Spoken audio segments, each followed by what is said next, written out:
Hello everyone, welcome. I'm Isaac Umbras, and today we are back in Enthusia Professional Racing, where we get to drive this beautiful machine, the R32 Skyline GTR V-Spec Mark II. Very rare, only around 1,300 units were made. Very late in the R32 generation. Only 1994 was the year made. Very peak of the R32 as well. Welcome Ford Shelby GT, hope you're well. Anyway, that's enough talking about it. Let's go racing.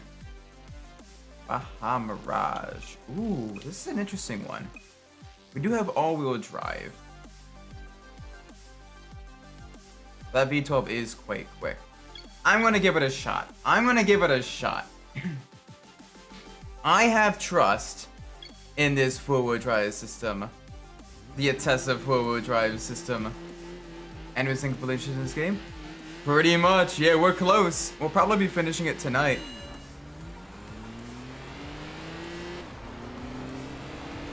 I'm expecting to be complete tonight. So we will see. Already off to a great start. A little bit of understeer on the off-road for the Skyline. But we have the stability. We can use the brakes and everything to kind of get the vehicle rotated. The Skyline itself, at least the R32, wasn't really used much in rally racing. It was mainly a touring car legend. Especially in Group A, where it was even banned from quite a few series. But even still, it is quite rapid here in the desert. So let's see what we can do against this Vanquish. It should be fun, right?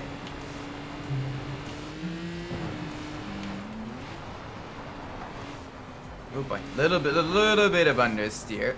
Come on, gotta get the vehicle rotated through the off-camber right-hander. But yeah, no, I'm thinking we'll probably be on track, actually, to beat this game tonight. We'll definitely be pretty close. I think we probably will be getting 100%. I might run just a little bit longer. I'm doing dishes anyway all tonight, so we'll see.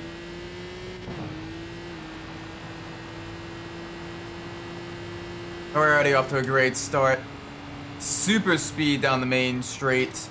At least the longest straight of this desert course. No issues here. Letting these larger Brembo brakes and revised ABS tuning of the V-Spec 2 really allow us to get us stopped and rotated into the corners. Allow us to get us slowed down. The the regular Hikus four-wheel steering system. The Super Hikus didn't come until the R33 and R34 and other Nissan cars later on in the 90s. But this only had the standard Hikus system. The hydraulically actuated system, where at low speeds under 80 kilometers an hour, it would kind of turn in phase with the front wheels in order to get a tighter turning circle. And then above 80 kilometers an hour, it would begin turning against the phase of the wheels. That way you get more stability when cornering.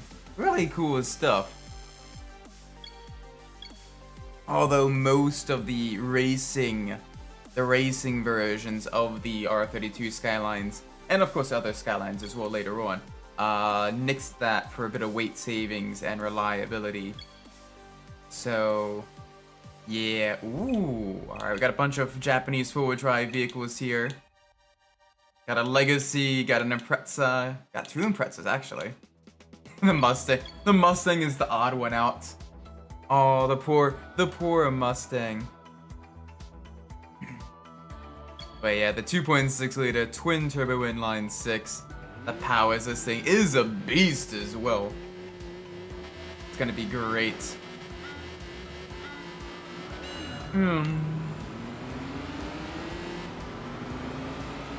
Ooh boy. Oh, okay. I'm being boxed in. I got nowhere to go. Yeah, they got some good acceleration out of there. The three Subarus leading the pack. Whoa! You don't need to brake that much for that corner.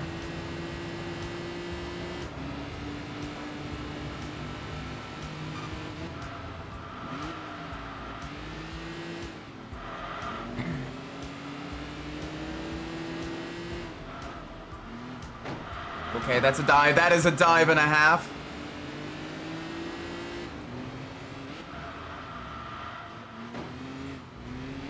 But alright, that is okay. We gotta get away from here.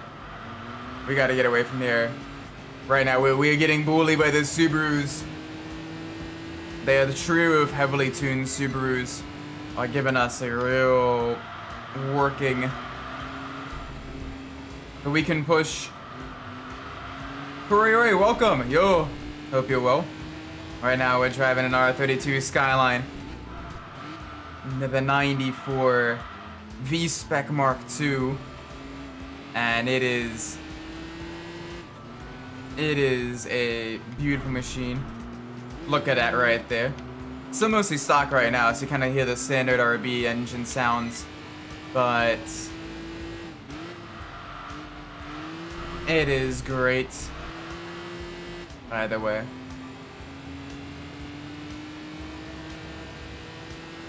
Welcome. Oh gosh, they changed you guys' names. I just noticed that. They have you as the ats now. Oh, that's frustrating.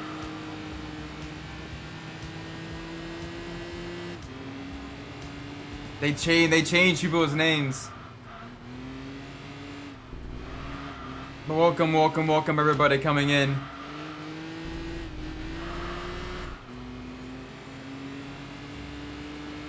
That's gonna make it difficult for when people's names are different than their yeah, it's basically a random number generator. It's not like an LLM, it's not like anything like that. It is basically, it pulls a random car fact that I have set for it and everything like that. And because of that, you know, it's basically that's how it works. Pickle, welcome, JB. Pickle indeed, I guess. That's an interesting way to say hello. All right, we need to build a gap to the Subarus behind. Just gotta be a little bit careful here. We got this. We absolutely got this. We got the speed through the bank turn. And the rest of the track we're not particularly slow at either. Yeah, Outlaws Remastered. Oh, okay, cool. Hopefully you enjoy that. Running a half cylinders. Ah. You got one of those multiple cylinder misfire codes. Well, hopefully you feel better. Hopefully all is good.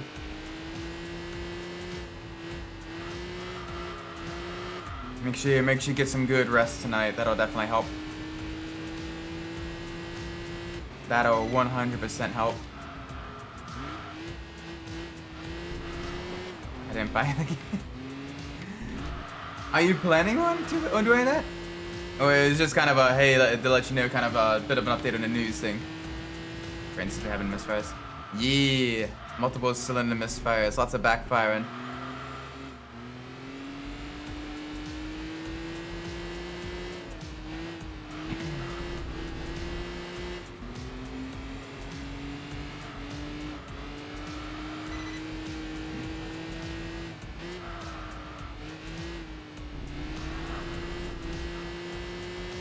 Just the news. Oh, okay. Fair enough, fair enough. Get out, it's Jimenez, not Jimenez, but the one changed the randomness. Yeah. Now, LLMs nowadays are good enough that you can kind of, if you're close enough, they can recognize what you're saying. Like, I jokingly asked Grok about Travis Pastrami, and Grok's like, oh, you mean Travis Pastrana. Oh, here's the motorcycle dirt bike stunt driver person. Got your own name. That's not good. Identity theft is not a joke, Jim. Identity theft is not a joke. This hoping this race will give us an upgrade or two. Be great. I'm intending to complete the game today for Enthusia. I think that'll be a lot of fun. So we will see.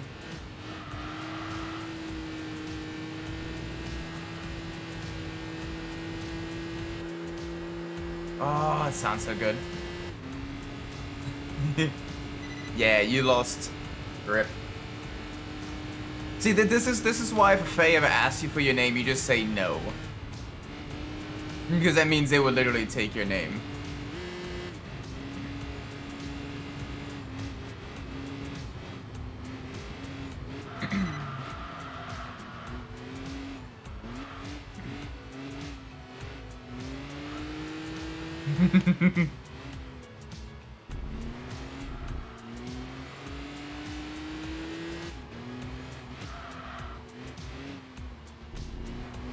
Yes, up until 2 years ago, I didn't know. Interesting. Was it just not put on like any birth certificates, or is just never really got the chance to kind of like actually ask? Suppose you didn't trip on like any like official like paperwork or anything like that.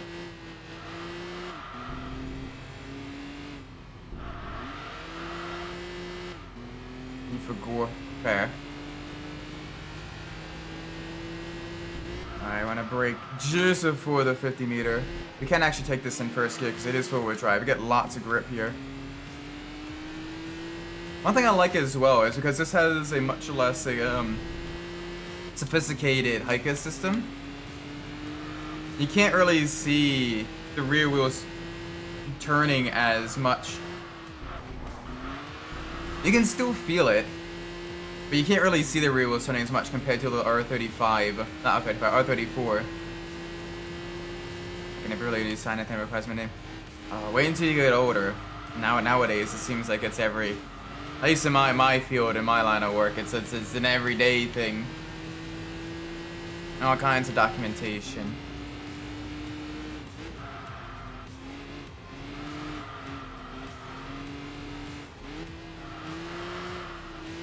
I'm almost 21. Oh, that might be a skill issue. That might just be a little bit of a skill issue. But even then, like, as you get even older and everything like that, it happens a lot more frequently.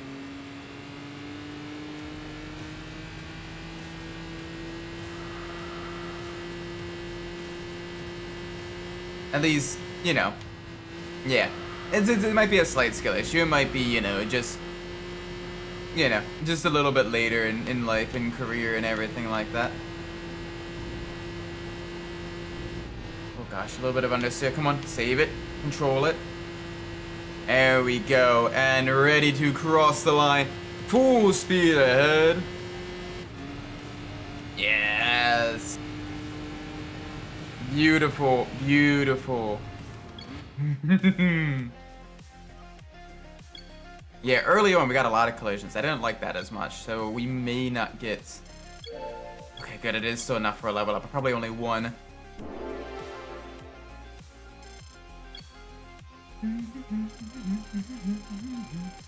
Also, I've looked up pricing for, specifically the V-Spec 2 R32s. Nowadays, they can go anywhere from 150,000 to up to, I saw, 400,000 at auction back in 2024. It is crazy. Let's see the next classic game. Yeah, hopefully maybe it'd be cool to get a racing game. Also, never seen my certificate of Social Security because my, rip. Big rip there. Bigicus, Ripicus. What do we got? Skyline versus Rotary. Honestly, that'd be kind of fun. Oh gosh. we got the Savannah there. And then, like, you got an RX-3. And then, oh gosh. We got a lot of speedy vehicles there. I'm gonna give it a shot.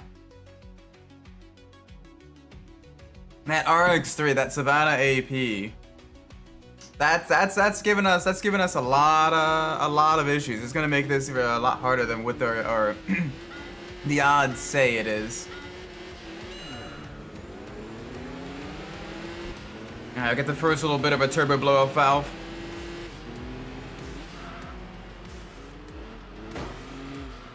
we get a little bit more power in the engine. But yeah, I don't know what this looks like.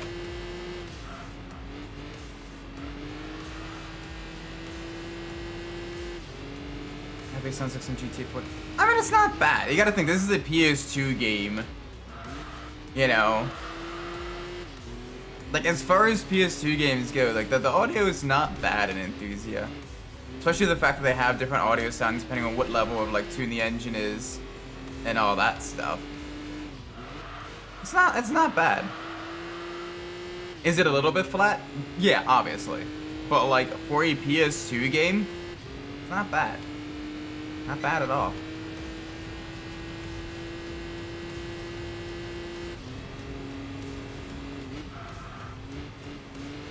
Sounds like a Sentra. Well, it is what it is.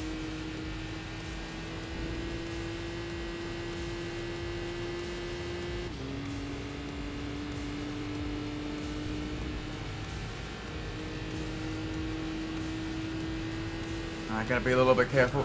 Ease into brakes, brake right at the sign.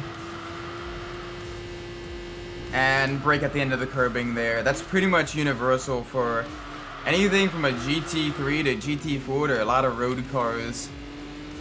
Because GT3's got better brakes, but you're going through that left to enter at a much higher speed. So overall, for most vehicles, it does actually kind of level out and make it at a fairly consistent braking point, all things considered.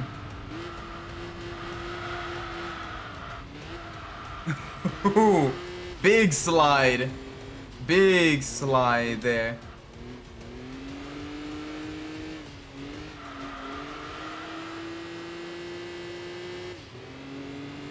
Why does it look like that? I mean, it was probably like the style of like the late 80s, early 90s, you know, the kind of more kind of pug face, a little bit kind of, you know, a little bit of a fighter style and everything like that. As you can kind of see that as well in like the Pulsars around that time. As well as even some of like the Nissan Primeras later on. Where it's kind of looks a little bit like aggressive, but like not like obnoxiously aggressive, but kind of more of a I'm just kind of tired today aggressive. It looks nice though. I like the look of the R32s. Godzilla.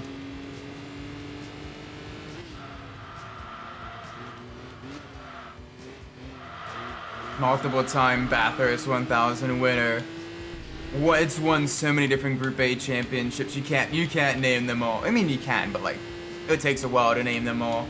It's been banned from multiple Group A championships too, including in at Bathurst in 1994. Absolutely legendary traction in the rain. This is probably one of the Skylines that has the most racing pedigree. Even if it's the older brother Skyline, the grandpa Skyline. I want to say grandpa, that's kind of the Hakosuka. But it is definitely an absolute beast of machine. Yeah, you can kind of, a little bit of that kind of aggression, that can-do attitude, but kind of sick of this shit attitude as well. Holy moly. Oh, we got speed. We got speed. We got a lot of speed. We got gobs of speed.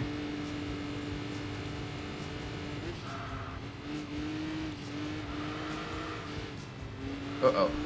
Come on. There we go. Easy, easy, easy, easy. Also, because I realized I'm doing something with family this Saturday, I've moved the Need for Speed game stream to this Sunday instead. But it'll be at the same time. So hopefully that works out and everything. We'll be good. It'll be good.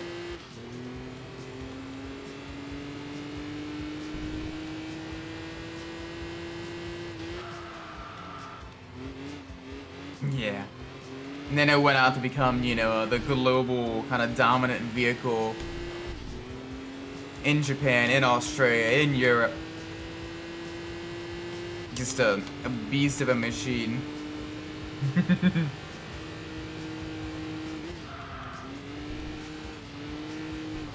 It's a lovely car as well.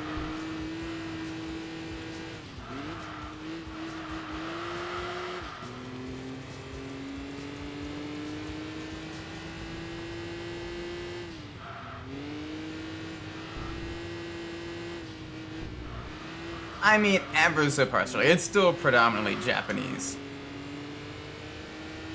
And let's be real, it's not the first time the Japanese and the Germans have collaborated. No, don't say that, Isaac. Don't say that, Isaac. Bad, Isaac. Ah, I'm retiring in a month anyway. It doesn't matter. YOLO.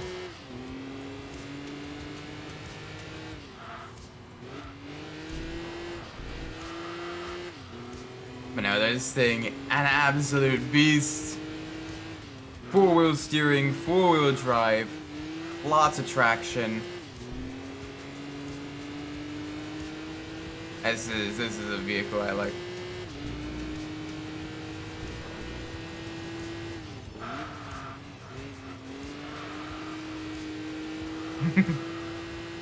Yeah, something like that, right? Something like that. Alrighty, come on. Full send through the high-speed sections. We got a little bit of downforce. We got lots of mechanical grip as well.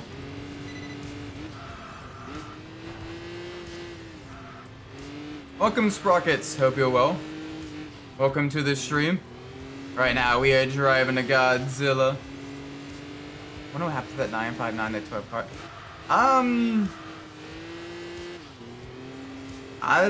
Depending on like, I don't know, they could have put it back together.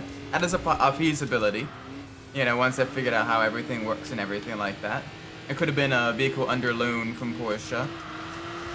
Or it's now just kind of a massive research project. Or at least was a research project that the is kind of sitting in mothballs or got scrapped at the end of the 80s into the early 90s. Gosh, this thing is amazing though. The speed.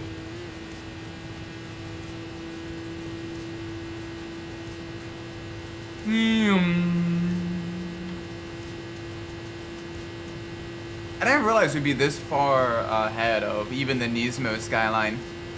I was expecting them to be a little bit closer. An employee at Nissan to buy them because Porsche refused to let them buy. Ah, okay. If that's the case, then they probably never got rebuilt, and it was probably just a, you know, what's the word I'm looking for? Probably just sitting in mothballs, or they ended up scrapped. Because they probably did a lot of modifications to it as well. The 959, it took a lot of, you know, took it apart and everything.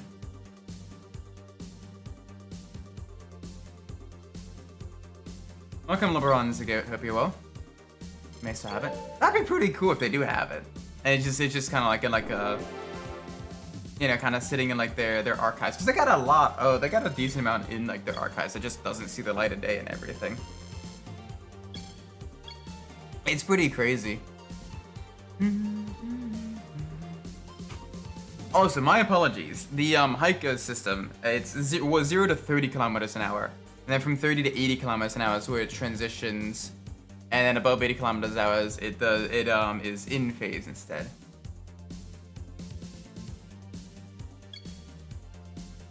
It only does like yes or no stuff. You're treating it like, you guys are treating it like an LLM, like it can fully respond. It is literally just. It is literally just a random number generator that I have set to different responses. It's meant to be kind of like a little charming, you know, distraction in the chat and everything. It's not an LM. I didn't build my own AI. I don't know nearly enough about coding to do that. Find out just now? Alright, lay it on us. I sold it to an engineer who later restored his house someone in America. Ooh. Base. That's pretty cool, actually.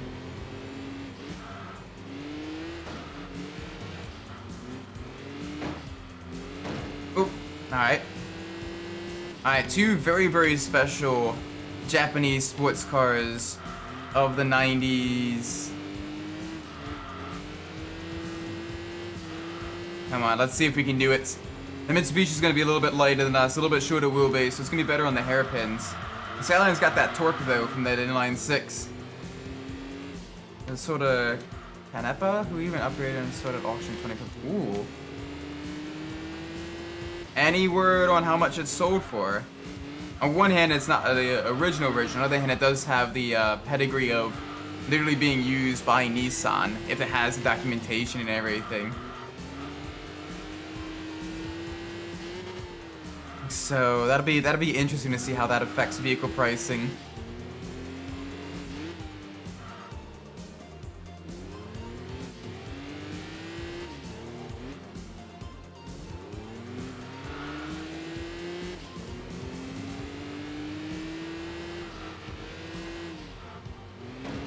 Oh, alright, a little bit of a touch. Just a little bit of a touch. But that's alright. That is okay.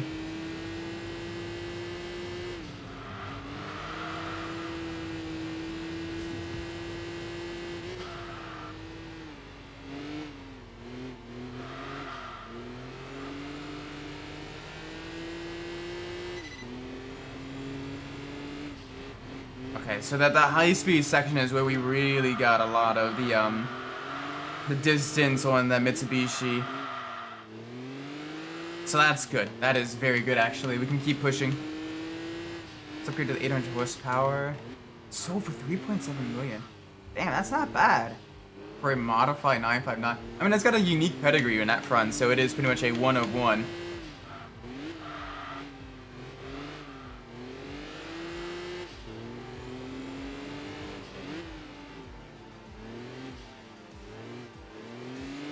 For 5 seconds. That's Bugatti Veyron 0 to 60s right there. That's impressive for an 80s car.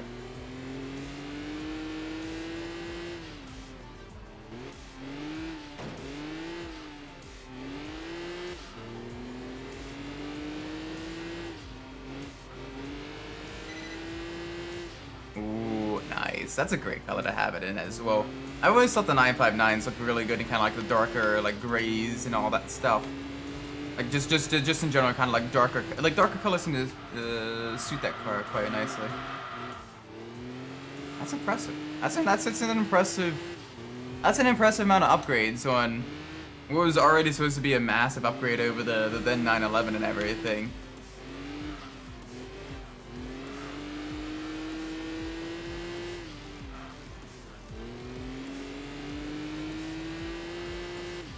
Anyway, across the line, and top of the mountain, king of the mountain. Beautiful. Nice.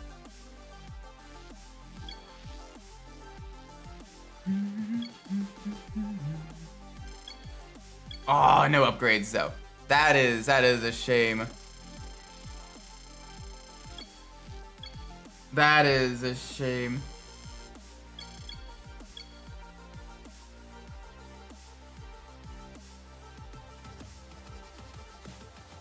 Anyway, next race. Let's do this. Ooh, alright, we got a forward drive race at Tsukuba. Let's do it. Let's do the Tsukuba race.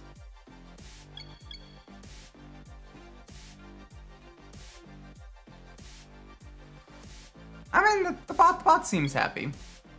The bot seems happy, or at least it ain't complaining. Probably because it can't complain.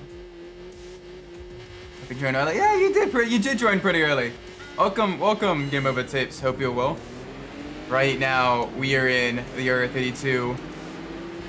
They're getting this puppy upgraded. And then we'll go to one of two classic Japanese machines. Put pics in it. Yeah, sure. If you want to put the story, you can in the Cars channel. I have to take a look at that after the stream and everything. Whoa, okay. That's a little bit of a stutter there.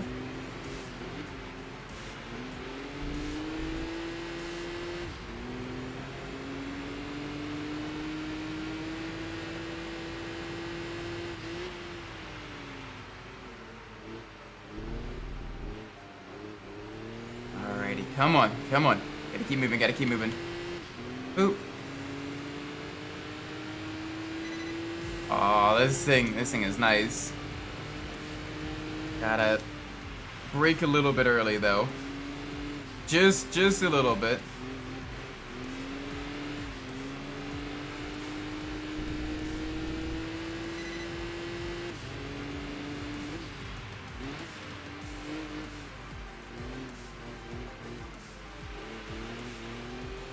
Okay, that's a surprisingly terrifying answer from the 8-ball.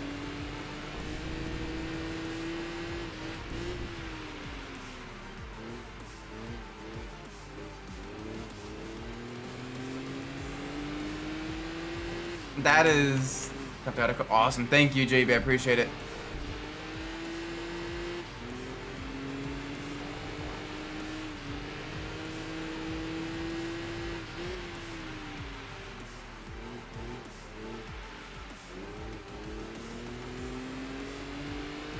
Oh man, this thing is an absolute beast, though. Loving this car. Now that it's got some. Nah, mate.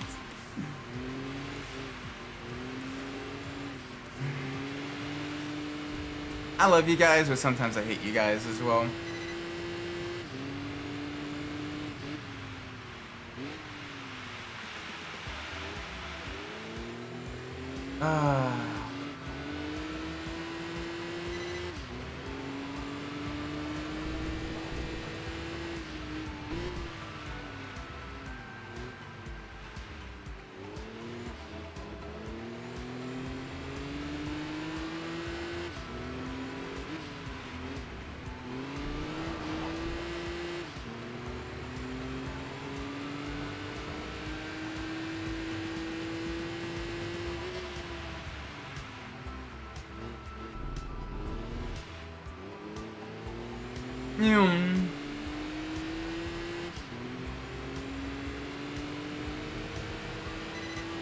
At least the bot's not completely, you know.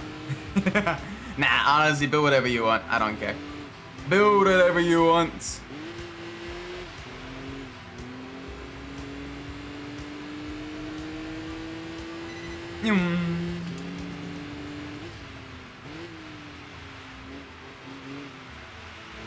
Gosh, this thing is great, though. Absolutely loving it. Also,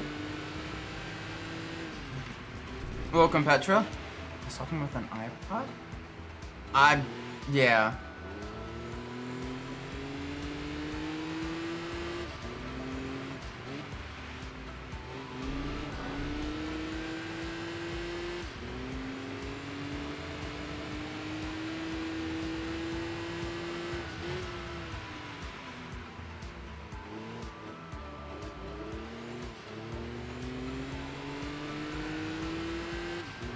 Okay, let's chill on the.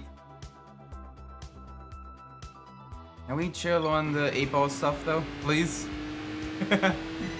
It's starting to get just a little bit annoying. Thank you.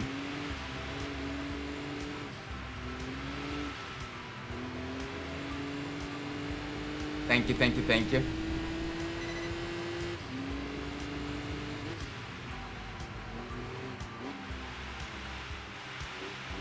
The bit was funny for just a little bit, but now it's a little bit, you know, it's run its course. But yeah, we're actually doing quite nicely this race. 4 drivers making us very, very rapid on a corner acceleration, no wheel spin, none of that stuff.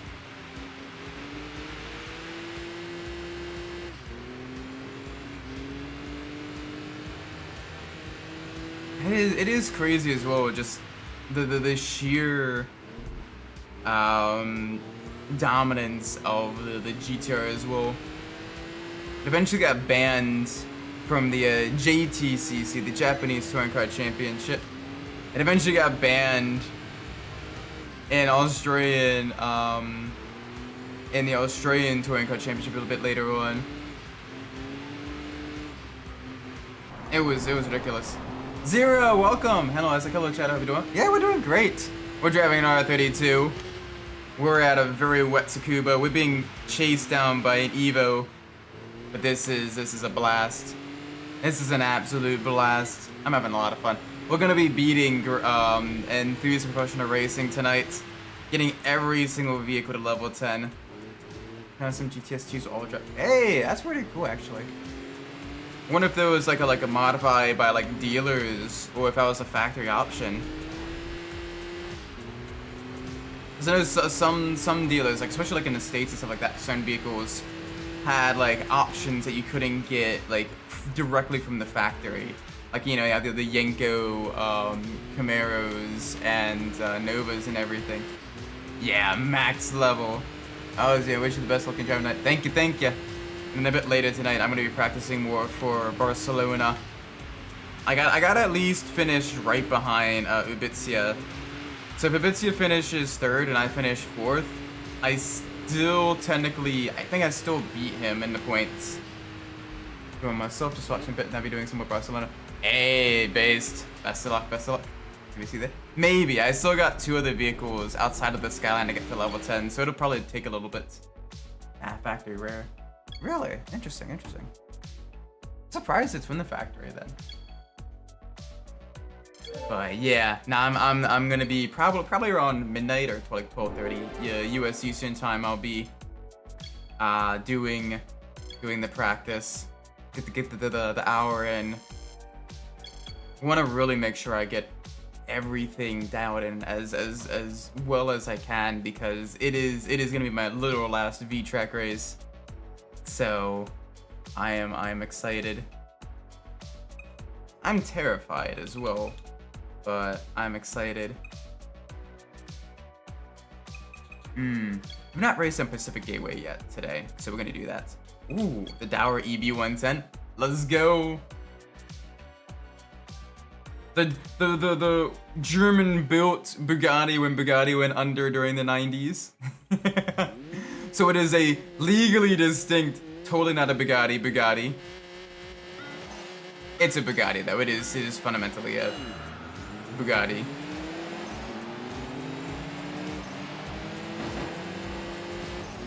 I'm just getting to race the V-Track, but if everyone in the same class got to race the... Yes, exactly. That'll be fun. VEC is gonna be a blast. I'm looking forward to that.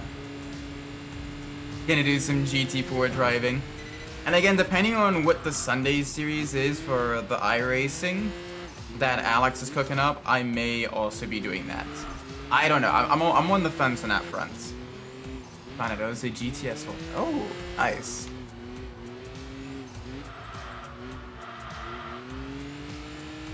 Wonder what the pricing for those was compared to like an actual like GTR. So one hand you did get the full wheel drive, and on the other hand you did have a, you know, a detuned Skyline engine.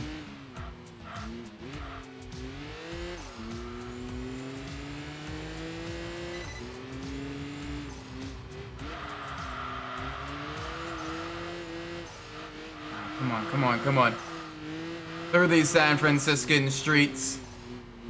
If you're going to San Francisco, you should.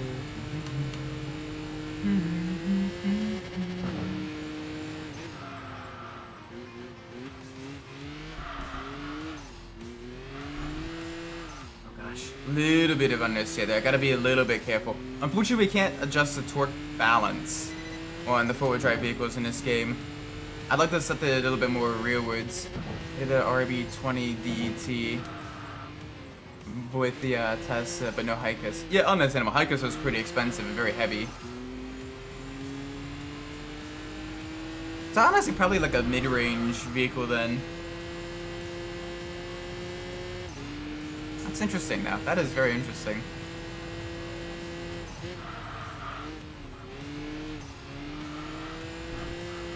Through the chicane. Through the chicane. A little bit of airtime. A lot of airtime. Got the chance to win the team championship for Phoenix for the first time. Hey. Yeah, that's gonna be awesome. That is gonna be super cool. Is it, that's gonna be Phoenix's first team's championship, right? I think. I'll be honest, I haven't paid as much to the team's championship as I have the driver's championship. But I'm gonna do my best as well for the Technoburst peeps. See how high I can get us. Yep, nice. So the GTS keep added the Attessa. I mean, just adding the Attessa is still a decent amount of added components and a little bit of re-engineering. But yeah, it's still, that's pretty cool. Is this in a 146 or some 145? That's not bad. That's definitely up there on like silver pace. At least I hope, because I'm doing like mid 144s. So I'm hoping that is silver pace right there. Like a lot of that primary Japan thing. Yeah. I mean, to be fair, like especially like the R32, there wasn't a whole lot of them outside of Japan anyway. A bit in Australia, a bit in New Zealand, but like, yeah, they were pretty. They were still pretty uncommon vehicles outside of their native Japan.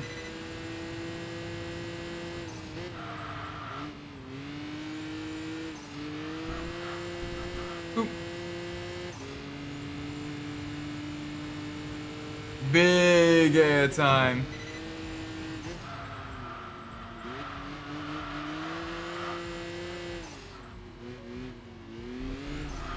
Yeah. Just a rare vehicle in general. That's why you know the Skylines nowadays they're so expensive. Big, exactly. I mean, big car means big air. Love jumps. Honestly, I'd love for Track.eu to do a rallycross championship. That'd be a lot of fun.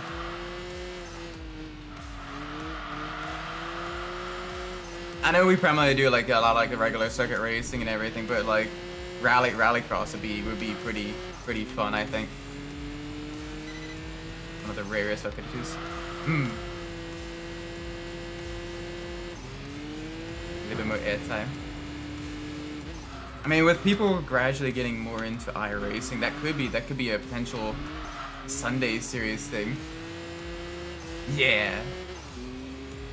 That would be pretty cool. Kind of doing it like the Heat format as well. But I wonder how we'd be able to get that to actually work in iRacing. We have to basically like run it in like a bracket format almost, and basically like keep reopening and closing the server and telling like certain people to join. That'd be chaotic, but it'd be kind of fun. Little sprints and everything.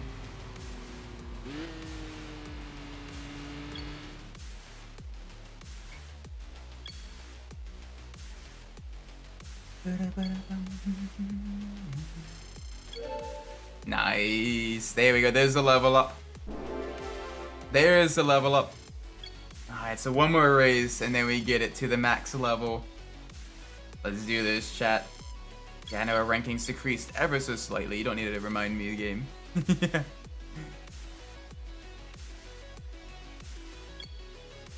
Yeah.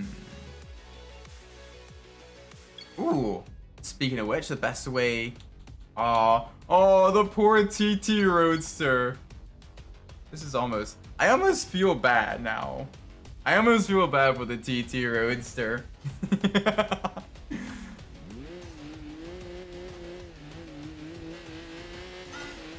Oh, this poor thing. It's gonna get annihilated.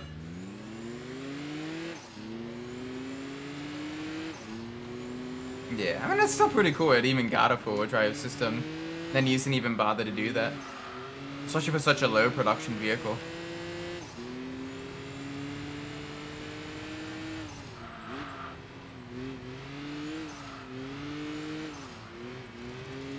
Oh boy.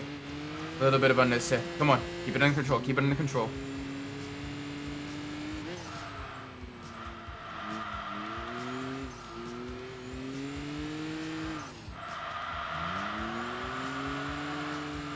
There we go. That's one way to get around a hair. That's one way to get around with these hairpins. When in doubt, just completely slide the vehicle. Yeah, so around a little bit under half. Oh, that counted as a wall tap. Okay, the unfortunate there. Also, just out of curiosity, Zero, what did you vote for the tracks for V-Track? I'm curious to see what people voted for.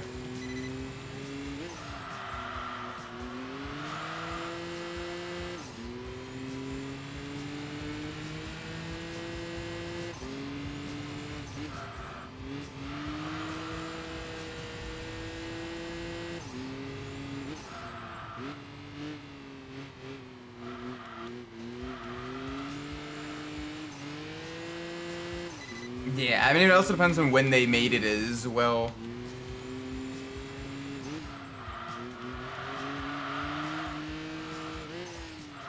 Like, if they made it a lot later in the vehicle's life cycle, then that could also affect production numbers. And also, like, sometimes you don't want to buy, like, the mid-range, you either buy the budget option, because that's all you can afford, but you still want something kind of sporty. Or you buy, like, you know, the premium version. The mid-range is kind of like, well, it's a lot more expensive, and I'm not getting that much more, you know, oomph. I may as well get the, you know, splurge and get the faster vehicle.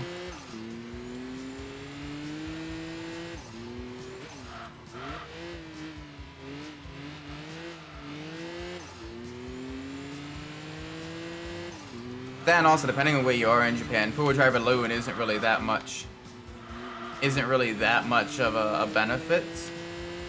You know, you're getting worse fuel economy, and if you're only just kind of, you know, doing light sporty driving, like, the four-wheel drive isn't gonna, you know, be that noticeable.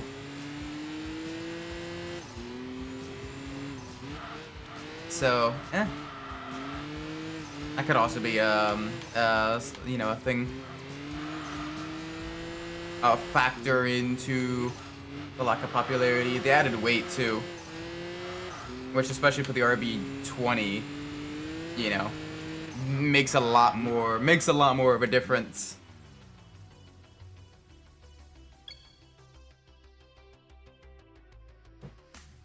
Three tracks. Osha Sledman, good choice. VAR, Based, Lime Rock, nice. Okayama. Hey tracks, Mugella and Magnicore, two of my favorite tracks. Ooh, nice. Wait, that didn't give us a level up. Are you kidding me?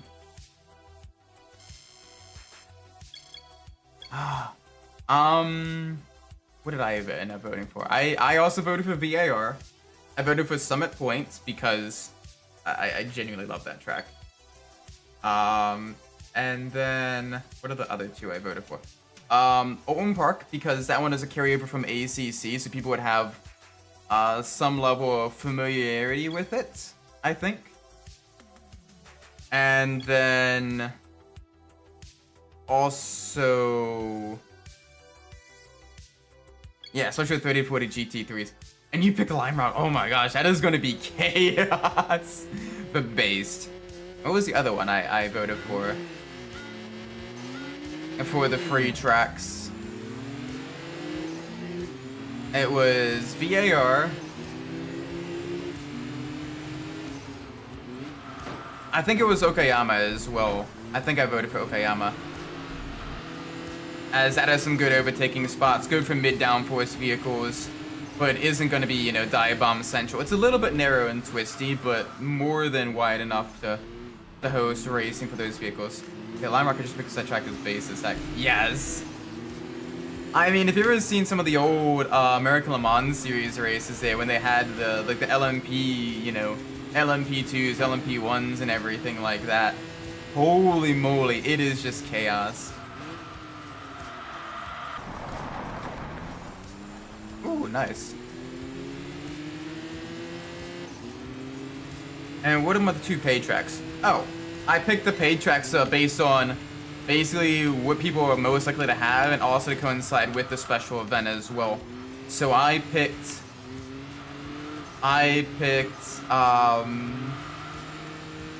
Daytona, because it'll probably be right around or just after the Daytona 24. So I imagine most people that are going to be getting iRacing for VTrack are probably also going to potentially be doing the 24 hours at Daytona, at the very least the roar before the 24. So I'm imagining a lot of people are going to already be buying that. So I picked that because that'll probably be like the best dollar per dollar, like, you know, I want to basically, I picked it based on what I think would be the most successful in terms of familiarity and also like what people are most likely to have as well. And the other one I picked is Interlagos, because that one is a fairly high ownership track in iRacing. And also, it is a track that is in quite a few other sims. Not ACC, but quite a few other sims. So people probably have at least a little bit of familiarity with that track as well. Between the F1 games, Gran Turismo 7, all that stuff. Yeah, and they're great for racing too. Like, you get a lot of good side-by-side action there, you know. I'm doing both iRacing for 24 and the 24 hours at Daytona. Eh, nice. I'm not sure if I'm gonna do both. I do know I want revenge on the Daytona 24 from last year.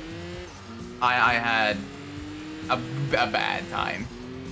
But I wanna, you know, I wanna step back into the ring. I'm gonna probably give it another shot for the Daytona 24. That and Greg has already asked me to do it with him.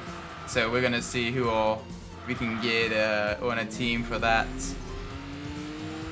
GTS2 is 20k new, and the GTS4 was... Okay, so a little bit more expensive. It's not bad. Not bad at all.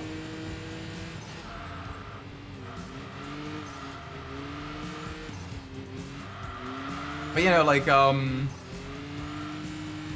Mugello would be a great one for GT3s as well.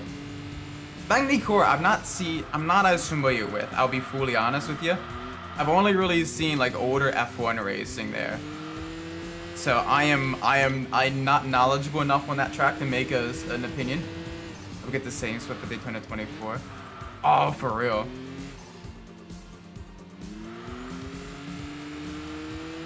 Yeah. But now things go. It'd be cool to do an enduro together as well. You know, get Greg, Kaito, and all of them involved for like a team and everything. That'd be pretty cool too.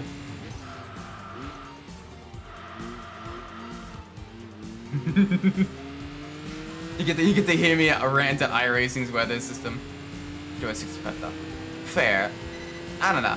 I guess not many people wanted the four-wheel drive without the extra big lots and lots of power. It is what it is. It's a cool little tidbit though. Yeah, that'd be super fun. Yeah. Meter is reliable. Yes. Did the car combined 12 hours in a spot 24? Jeez. That's a lot. I think... Well, I didn't do the most laps overall. I think I did the most wet laps for the Daytona 24 last year for my team. So, despite in dry conditions, me being probably the second fastest, maybe behind Song, I think, I had the slowest overall average time. So it made it look like I was like the weak link. But no, up until I yammed it into the wall in my final stints, like, I was having a blast though.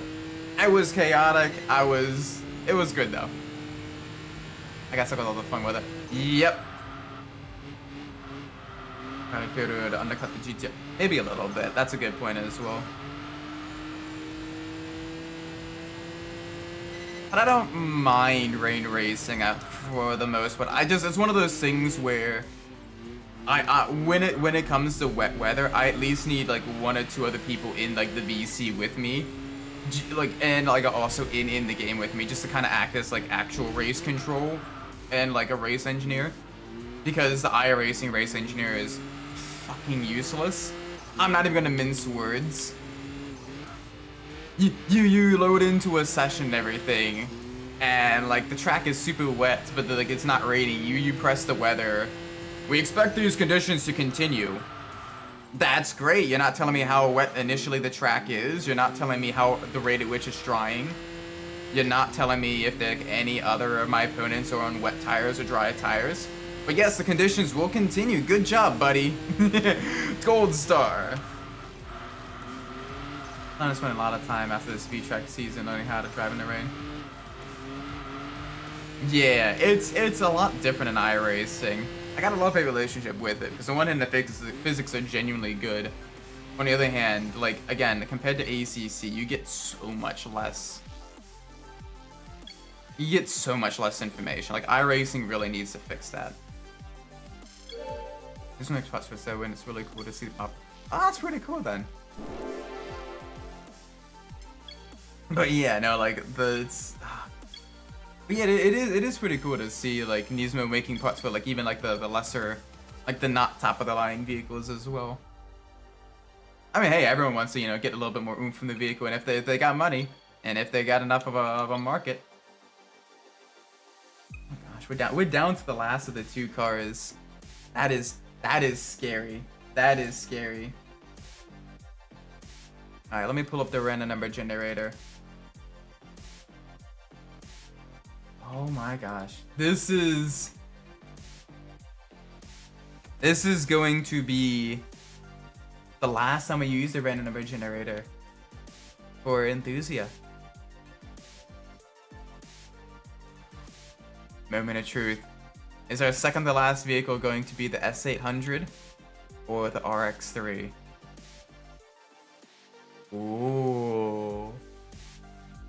It wants us to be in the S800. I am okay with that. I am okay with that. So let's do this. The little S800. It's so cute. I like it in the golden yellow as well. That is genuinely adorable.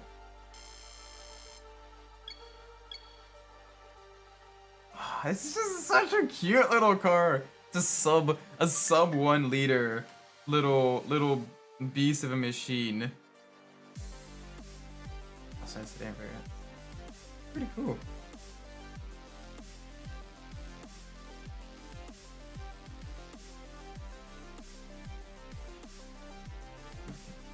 But anyway, one of the cool things with the S800 is some of the earlier versions actually had almost a motorcycle style chain drive to the rear wheels, which allowed for independent rear suspension. Later on, it got replaced with the a full solid axle and everything. And I'm wondering which version this one is. I mean, it is allowing us to actually adjust the differential.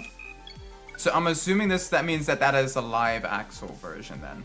Because technically, the chain drive version didn't have a live axle. Or didn't have a live axle. Of course it didn't have a live axle, it was chain drive. Didn't have a what's the word I'm looking for? It didn't have a differential. It basically just had two motorcycle style chain drives that went to the left and right rear wheel, which is really cool. Oh gosh, look how high it can rev as well. 2 weeks up for the factory movie. That'd be interesting. I wonder how MatPat's gonna do as a voice actor. I never expected that from him, but I mean, with it being so involved in like the FNAF stuff, especially like early on and everything, with all the "It's just a Siri, a game theory."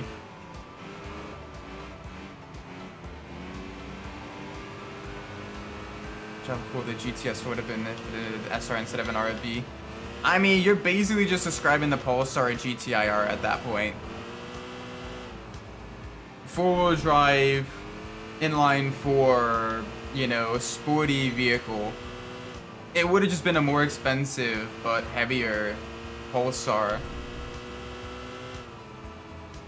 Would have still been pretty cool, but you would have had a lot of overlap then for like markets. Look how tiny it is. I can rev. It's a little 4-speed. You know what's crazy as well is, despite having such a high revving engine, it actually managed to get over 35 miles to the gallon. Yeah, Mitsubishi had the gallon and the Evo. True, but also, look at what happened to Mitsubishi. I mean, look what happened to Nissan as well, but like, it happened to Mitsubishi even earlier.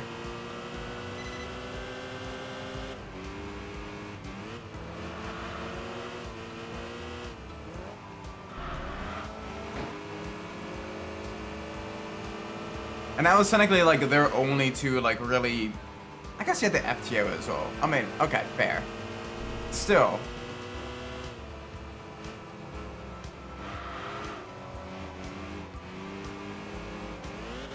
Galant competitor. I mean, I guess. I guess, but then the Galant had a lot more power than the any of the SR20s.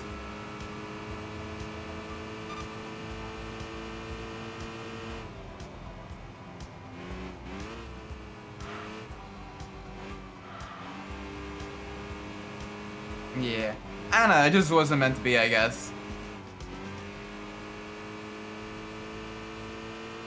Oh my gosh, this is such a, it's adorable. I love the little cars. They're so fun to just chuck around in the corners. Yeet.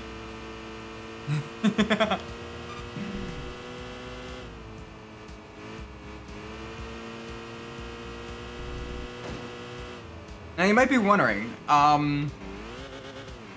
with the S800 having the early S800s having chain drive to the rear wheels and not having a differential, how then was it able to turn?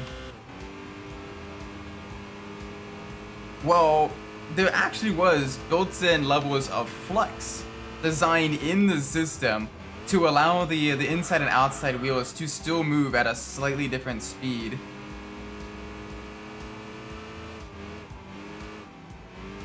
Which is super cool. Although, because of that, it did function basically like a fully locked or nearly fully locked differential in the dry, but then a near open differential in the wet. So it was very kind of unstable in the wet conditions. So later on, Honda kind of bit the bullet a little bit and went for the simplicity, the durability, and the ease of controlling versus the overall outright suspension design of the later with the live axle instead, as that allowed them to put on a limited slip differential, which is what the RSC did with their S800 race car entries, which are also, ironically, in the exact same color as the vehicle we're in now, the kind of bright yellow.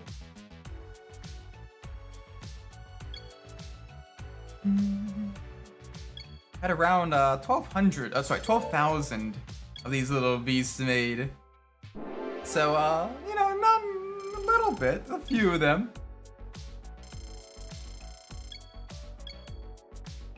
Although the roads, the ones with the chain drive were only around 700 total, maybe a little bit less than that.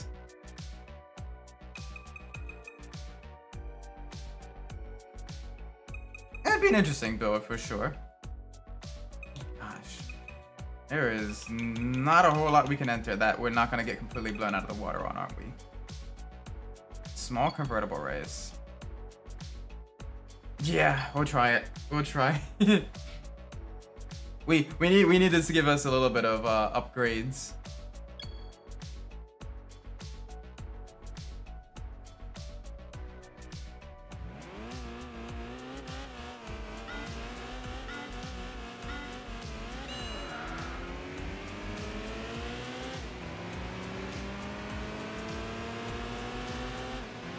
Alright, let's see what we can do here. Marcos added the little Venetian racetrack. Perfect for these small, lightweight convertibles. Things like your Mitsubishi Cappuccino, your S800, your Honda Beats, your Daihatsu Copens, your little smart footers. Alright, take care, JB. Have a great night. This thing, super high revving. Basically a redline over 8,000 RPM. 4 individual carburetors, 1 per cylinder. Aluminum blocks and heads. Like Honda poured out the stops with this vehicle. Like you compare this to the Toyota Sports 800. Like the sheer power difference between this and the Sports 800 is insane. But this is also a lot more complex and a little more expensive to make. This is also the only car that Honda's RSC division made. Everything else they tuned and raced where it was motorcycles. They didn't do any Civics, anything else. Which is a very cool and a very unique footnote in their history.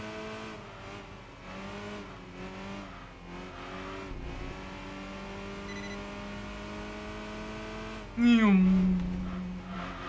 little bit of understeer. Little bit of understeer.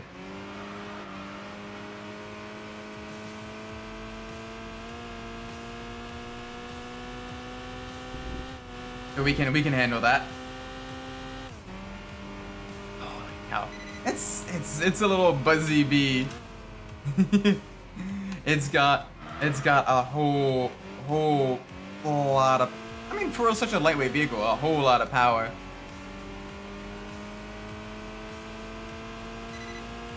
What else is crazy about this? What else is crazy about this is that when production ended in 1970 for the S800, Honda didn't make another S Roadster until the S2000 in the late 90s. Which is crazy to think about. That is almost 30 years without an S Roadster. So this is pretty much the last for a long, long time. Pretty much a generation.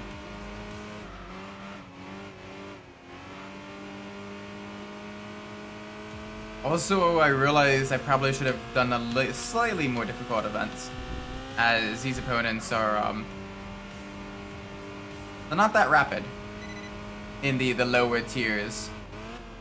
I probably could have gotten a little bit more points at a slightly higher tier, but I mean, I like driving Marcus Strata as well. It is among my favorite tracks in the game. Oh, it's such a cute car. I mean, it really fits with the, you know, the lightweight roadster feel.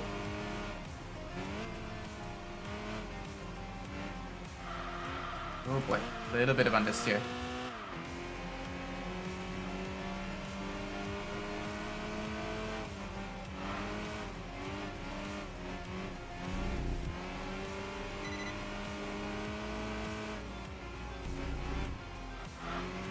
Yeah, I might need to get a little bit more front camber. I want to get the front to bite a bit more. With the downside of it being so lightweight and the tires being so narrow is you don't really have much of a contact patch.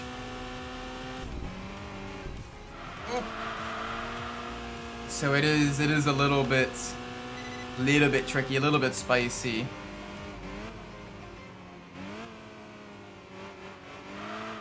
But we will see, we will see. It's a cute little car though. Top speed just barely over 100 miles an hour. Yeah. Incredibly lightweight as well. Only around 800 kilograms.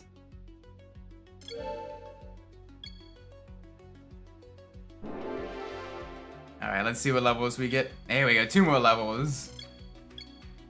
Downside is we're gonna lose. Okay, good. Alright, we need to really, you know, push though now.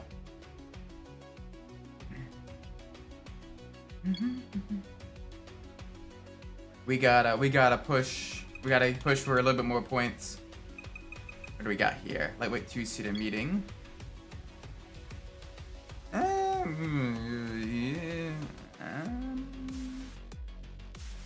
You know what? YOLO. The Caterham's gonna absolutely smoke us. but we may have a shot. We may have a shot on the everything else. Like with the MG and the Alpine, don't really have that much better of a power to weight ratio than we do, right? They're all kind of around the similar eras. Although that MG got a huge push from the Caterham. I think the Caterham might end up lapping us, actually. That is so unbalanced, but I'm not gonna complain. We have to drive little lightweight roadsters in the wets.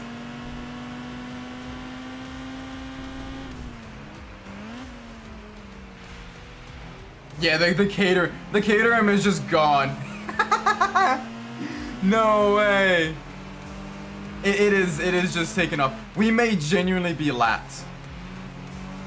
We may genuinely be lapped by the Caterham. That is hilarious.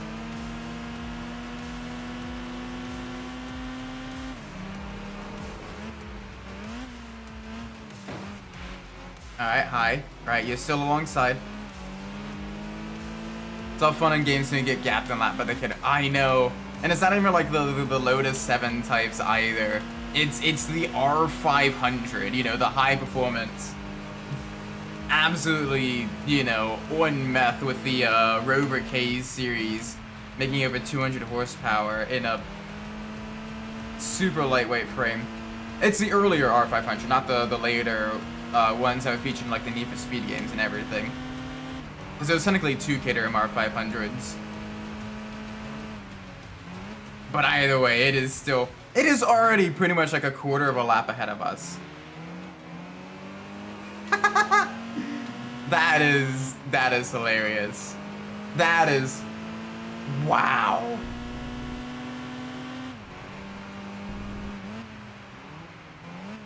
That is impressive.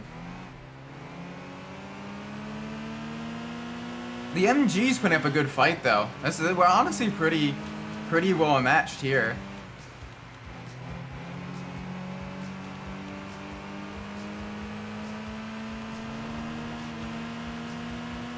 He's just on the Sunday drive at this point on the Thursday night.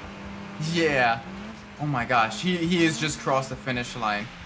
He is a full half lap ahead of us.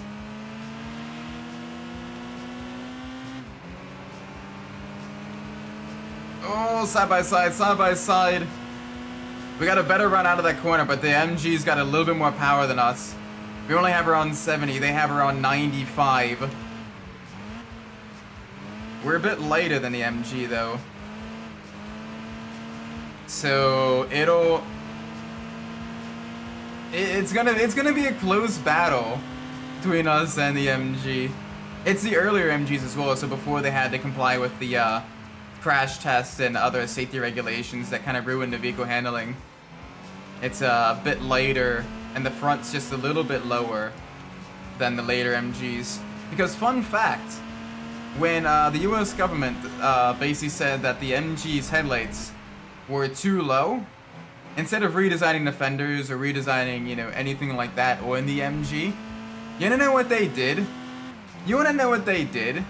They took a polyurethane block and put them under the front springs so it raised the car's ride height at the front by an inch. That is what they did.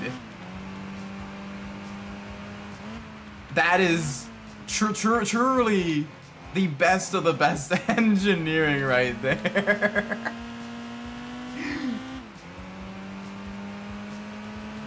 So if you have an MGB with the black plastic safety bumpers and everything on them, right?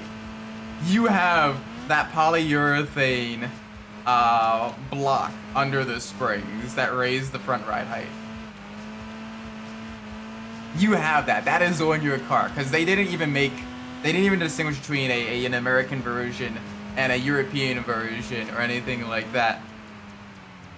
They basically made one version for global markets. Obviously you have right-hand, left-hand drive versions, but everything else is the exact same.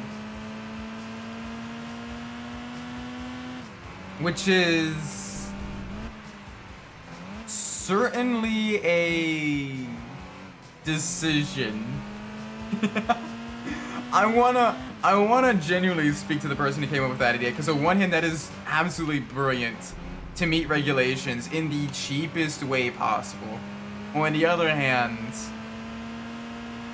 holy moly, it did kind of ruin the vehicle's handling just a little bit. Oh my gosh, there it is! There it is!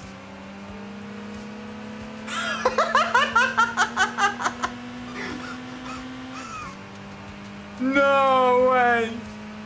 We got left by the Caterham! Oh my gosh! Wow! With the disrespect. The absolute disrespect there.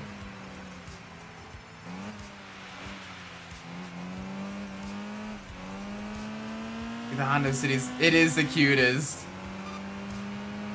It's like if you and I race, holy shit.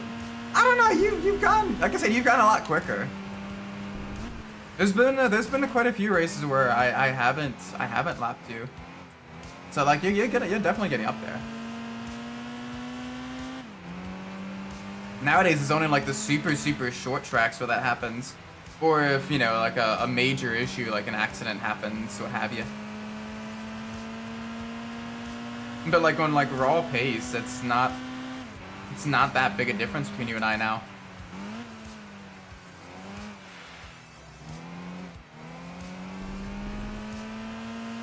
Uh-oh. Oh, save it. That was a weird twitch right there. That was a very strange twitch. Oh my gosh, the Caterham is still lapping people. The guy's done the race and he's like, I'm gonna do an extra lap anyway.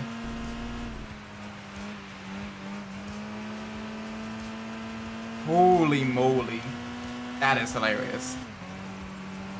There we go though. Fairly clean race, and we managed to beat the MG. We managed to beat the odds.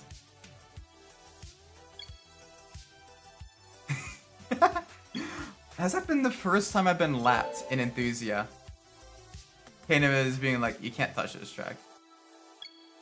Yeah, just straight vibing. Like, usually the game is pretty good about putting up against, like, somewhat equal opponents. Or at the very least, you know, opponents that could reasonably, like, you know, you could reasonably put up a good fight against. That was probably, like, the most curb stomp battle I have seen in my entire life. And that is terrifying. Ooh, Auto Mountain Challenge. What else do we got here? Lightweight two-seater meeting. Is this also gonna have the Caterham? This is also gonna have the... Oh no, it only has the Elise. Let's do the Auto Mountain Challenge.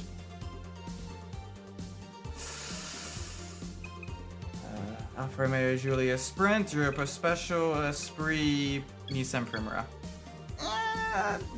There's not a lot of high-speed sections. We might have a shot. We might have a shot.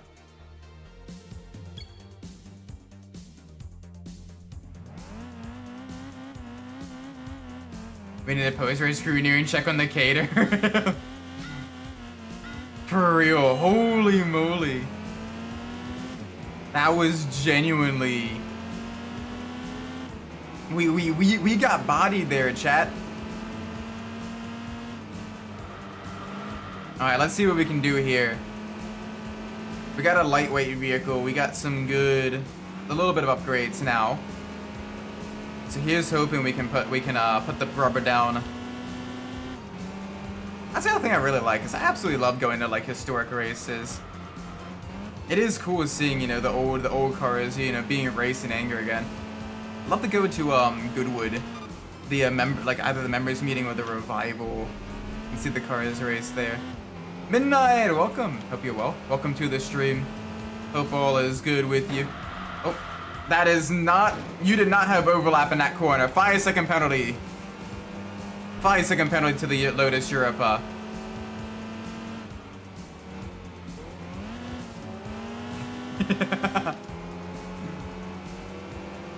Alright, let's try to get that position back. That's gonna be a little bit difficult to do. But still we fight.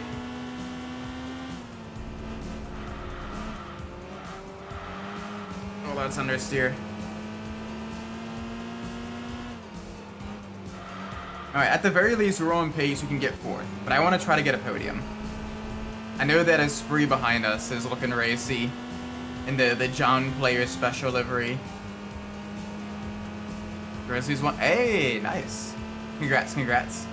Bet you're excited for them doing that.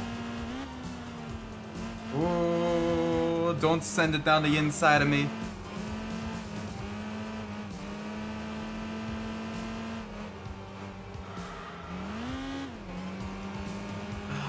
That's the downside of such a high revving engine and only a 4-speed is you gotta either deal with bounce out the rev limiter or not really having a whole lot of torque on the lower RPM ranges. But that's alright. Just gotta get a groove back. Yeah. Well, best of luck to them for the rest of the season. Hopefully they do well.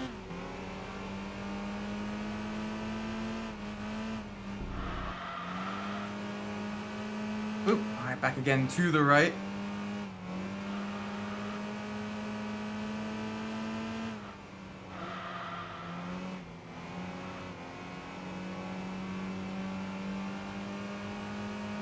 Okay, so we're extending the gap on the Esprit, if just barely.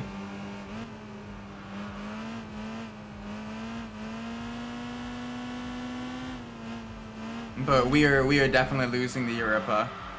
It makes sense, but the Europa and the Giulia are super lightweight, but they have a considerable amount more power than us.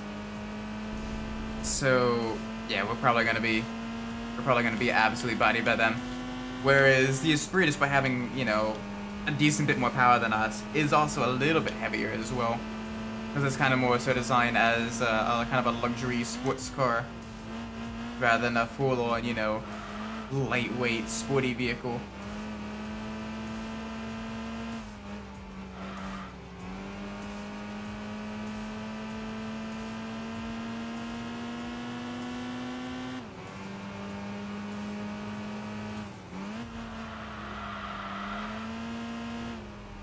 Back again to the left.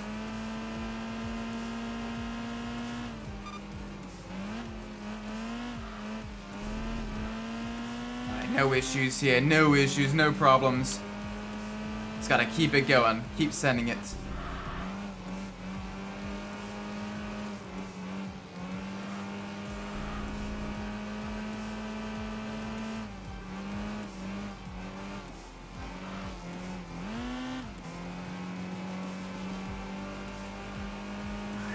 Just a little bit over a lap to go. We're holding the Esprit at bay. This little high revving inline 4. Such a cute little car as well.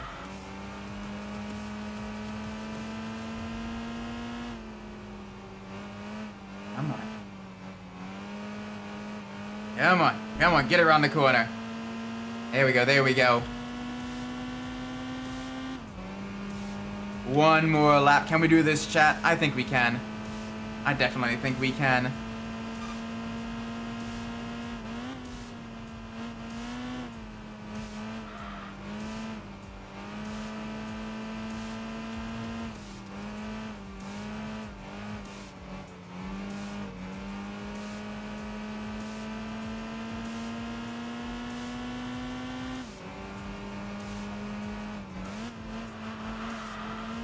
Alright, about a quarter of the way through the final lap.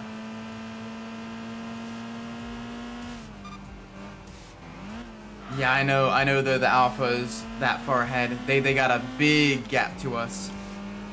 That is alright. That is okay.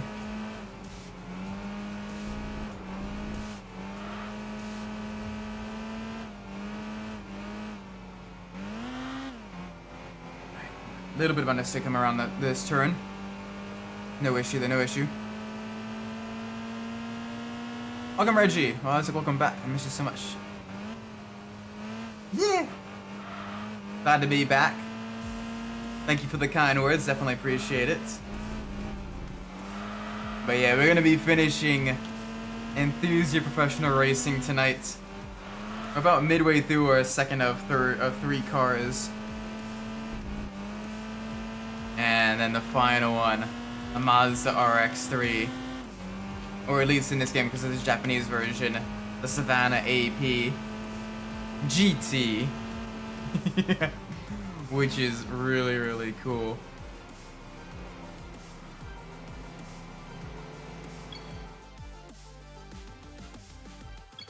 Nice.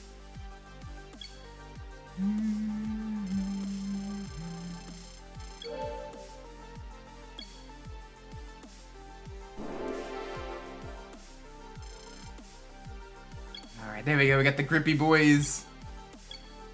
Little bit more grip, a little bit more speed. But yeah, the RSC version as well, the tuned by the Racing Service Center, did a decent, did some decent performance in the 1968 12-hour Suzuka. It won first in the GT1 class under 1 liters. And finished 3rd overall out of a pretty strong field with other vehicles like the Sports 800s, Fair Lady Roadsters, all that stuff. It did good. It did good. Ooh.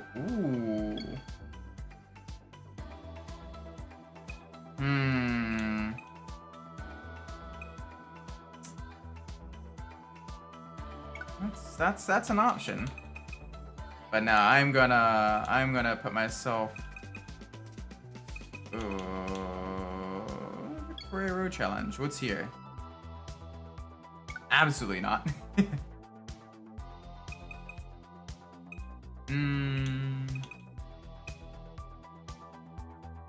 Let's do the small convertible race. Oh gosh. You know what? Let's do the intermediate match. Let's do the intermediate match. It'll give us slightly more points than that anyway. And we get to drive this little beast off-road.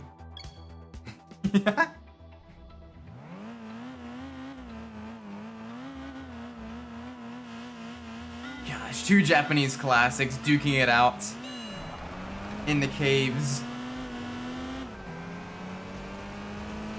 Alright, the lightweight nature of this has actually allowed us to get a good launch.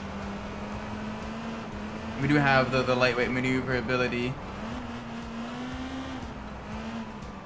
Right, back again to the right.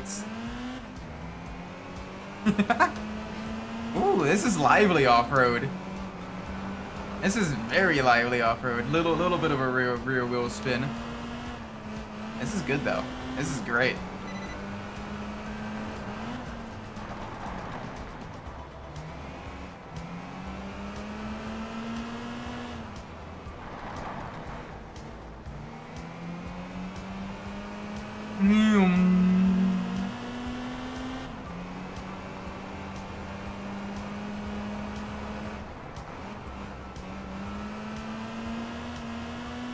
Ooh boy, come on.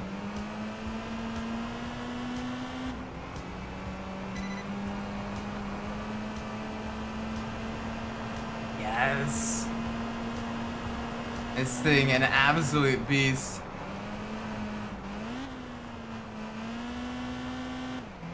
The little tiny beast.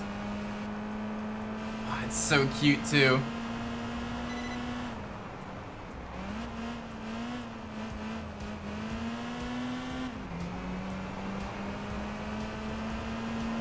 But it's rapid in the slow speed and mid speed corners.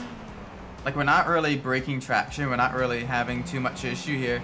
It's remaining lightweight and controllable pretty much the entire way through the track, despite this very obviously not being a rally car. It's doing pretty solidly actually.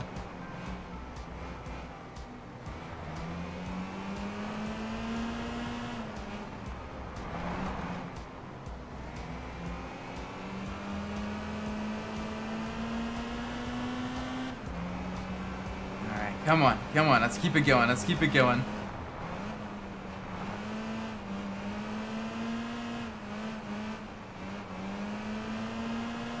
I know either way our ranking is gonna probably decrease a little bit from this race, but I don't care.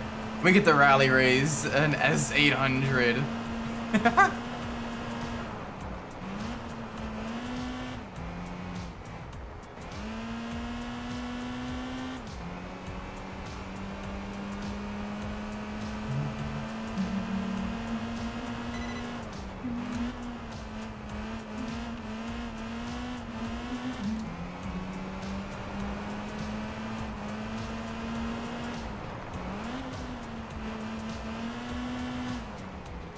To the right. Come on.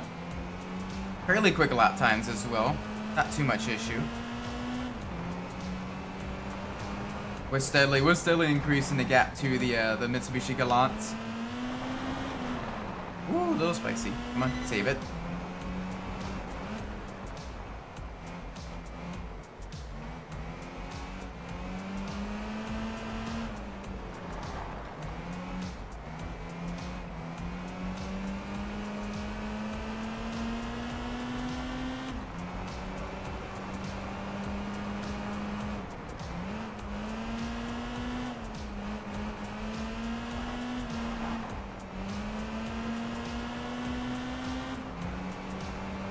No issues, no problems.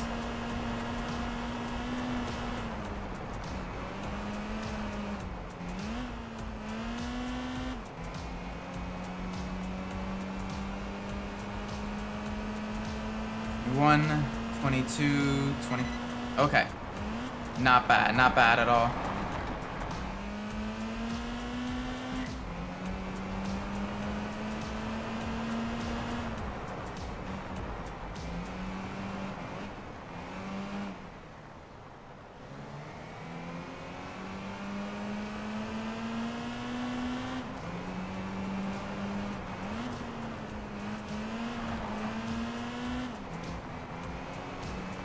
No issues here.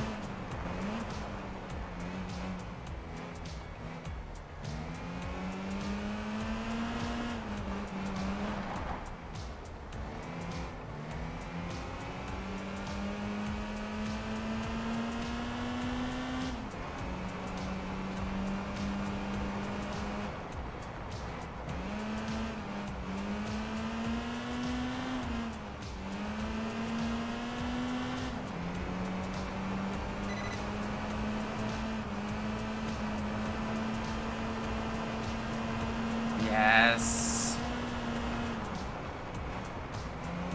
One more lap. One more lap. No issues here. Absolutely extending the gap.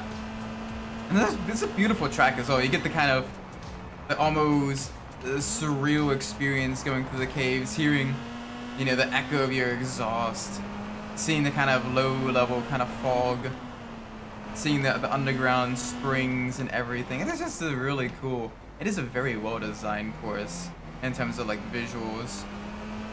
Makes everything, you know, look lit up but still kind of like dark at the same time. Like they did a good job on like a lot of these courses and everything, really making them, you know, stand out and feel special.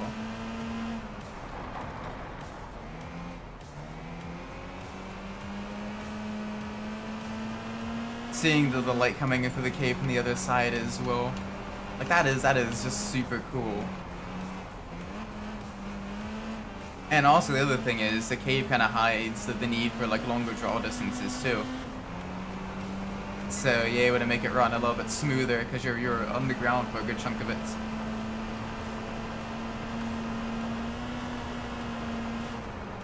Then you do have the one last little bit coming out into the light.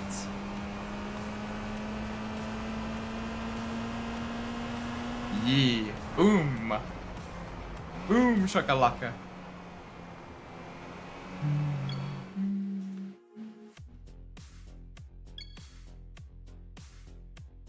All right, let's see.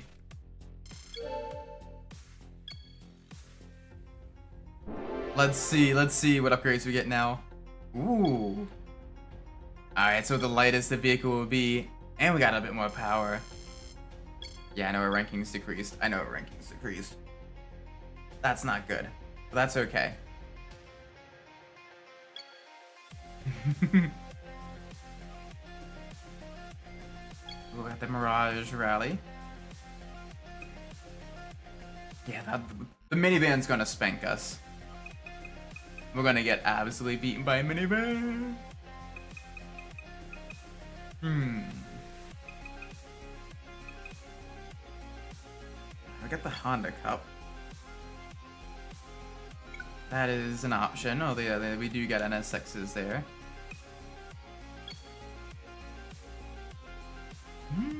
That's feasible. I'm gonna do that. I'm gonna do that one. Also get the race en route de la Seine, which you don't normally get to do. May as well get to do that at least one more time. At least. Oh yeah. You can tell the engine's been upgraded now. A lot more power.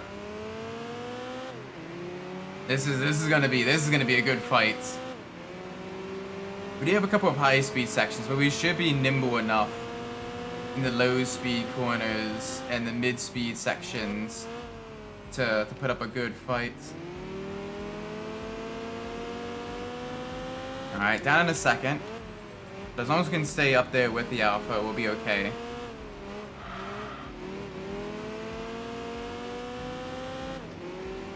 I don't know, that Alpha's got some good acceleration.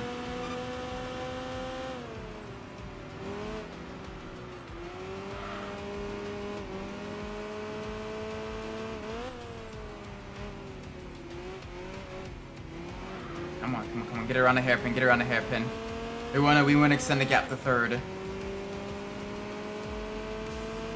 As best as we can anyway.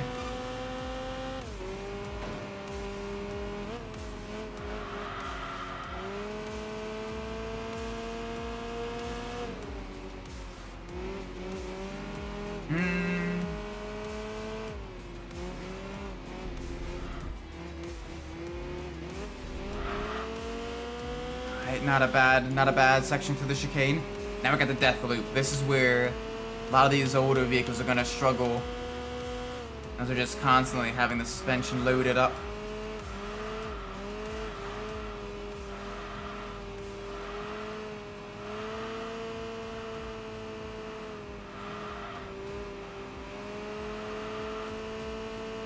Yeah, you can see the Audi absolutely getting a lot of time there. But in the typical Audi fashion, getting the understeer on the exit. Whereas we managed to get a much better run out of that corner.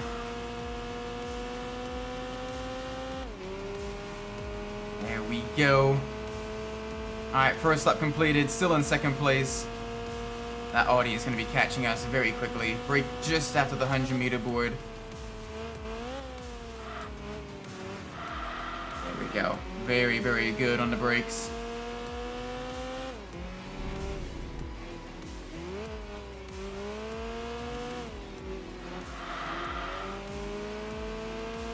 Not bad at all.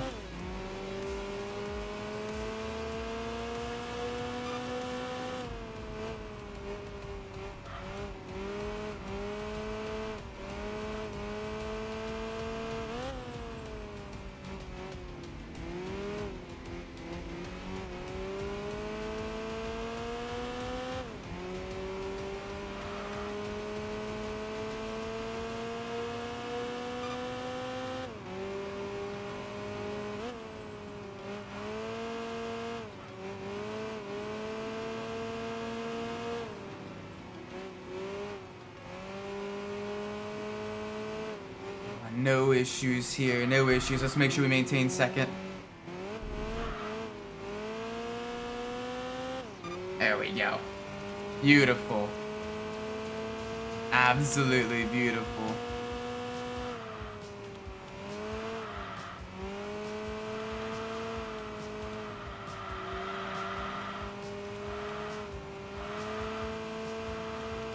Oh boy. Come on.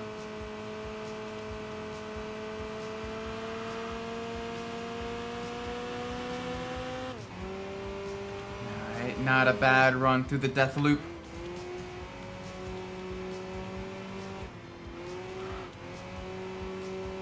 Can we maintain a position across the line? I think we can. Oh, it sounds so good. Beautiful cross the line.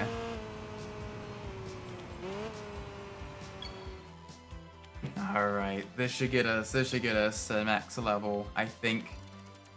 Or if not, one more race. Yeah, just one more race then. Yep, one more race. That is alright.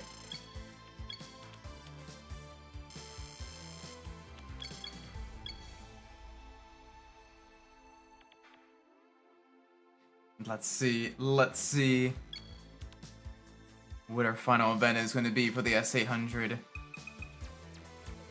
Ooh, good old touring car race.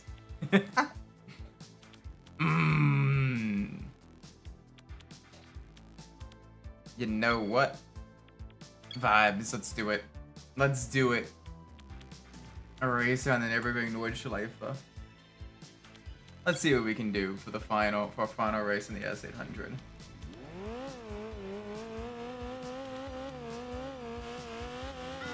Three, two, one.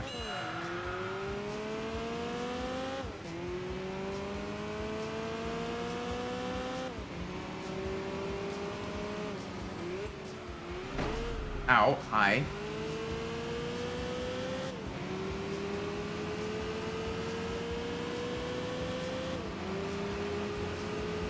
Alright, we're getting absolutely bodied. That's alright. We could probably beat the Mini. We got a little bit more power than the Mini, I think.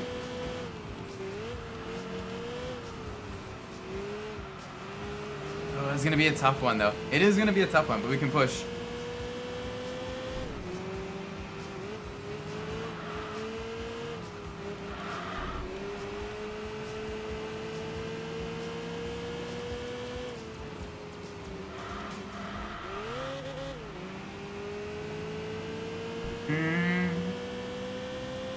Yeah, that BMW 2002, the turbo, it is rapid as well.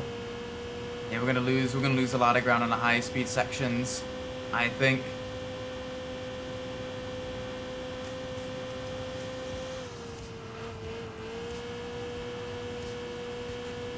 Oh, we got the high speed stability though, and the maneuverability.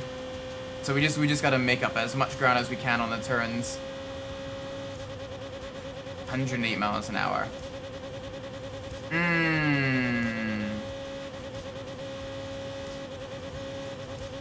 That's gonna make things awkward. Oh, Mustang.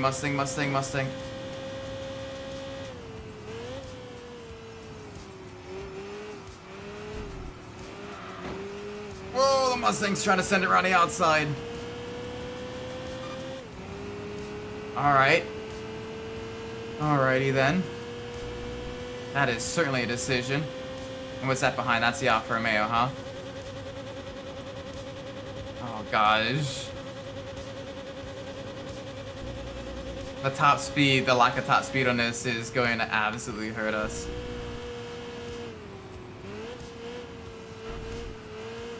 But still we fight. Still we fight.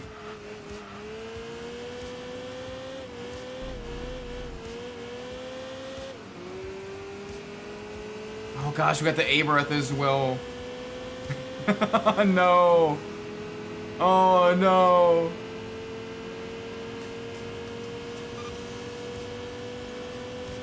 Pretty much just every straight we're getting gapped. Oh, that's an off-road track. That's an off-track.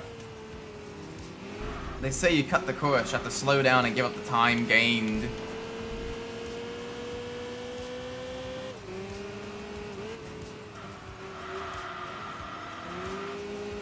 Come on, let's see if we can't beat the A-berth. No. It's got such a better run out of that corner than us.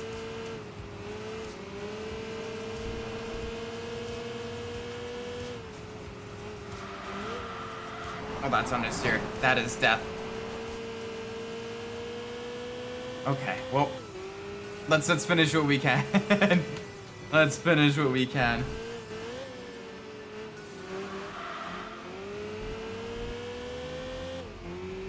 Because holy moly. Yeah. Goes to show it doesn't matter how well the vehicle handles. If it's absolutely bounced off the rev limiter and others are still accelerating, you're gonna lose out just a wee bit. Please tell us we're at least gonna be able to beat the Mini. Please tell us we're at least gonna be able to beat the Mini. We should be faster than the Mini. I see the Mini just barely in the rearview mirror. Now we got another high-speed section ahead.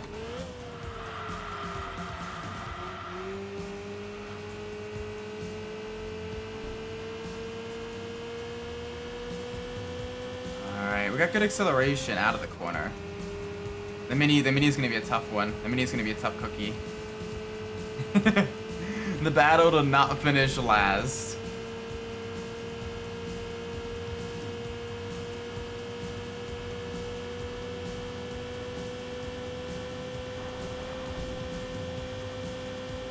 Oh boy, come on.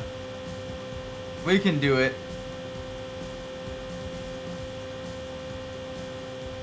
Although we are running out of gear, and we are uphill as well. Alright, I think I take this one flat. No, I can't. I can't take that flat. You can't take that flat in the S800. Nope. Thought I could. No. Gotta remember, itty bitty tires as well.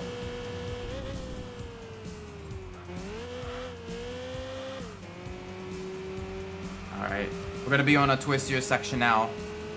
Hopefully that allow us to gap the Mini. Hopefully.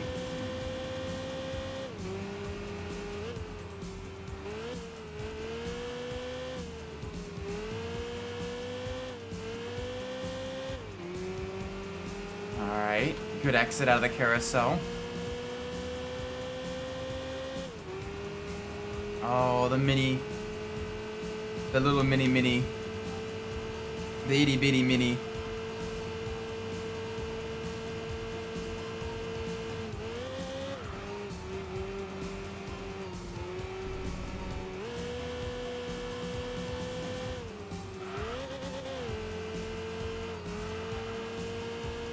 Solid. Very solid.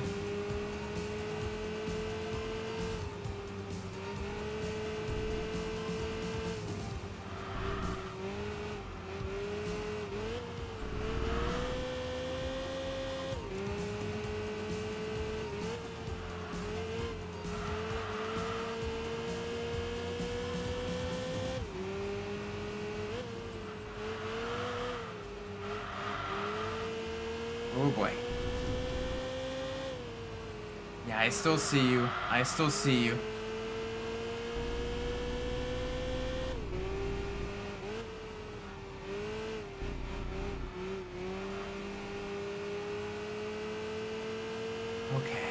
Okay. Well, we're holding it off. We are holding it off. We should have roughly around the same top speed as the Mini as well, I think. Honestly, this is an exciting fight, even if we're fighting for absolutely nothing. I'm just having a blast with this.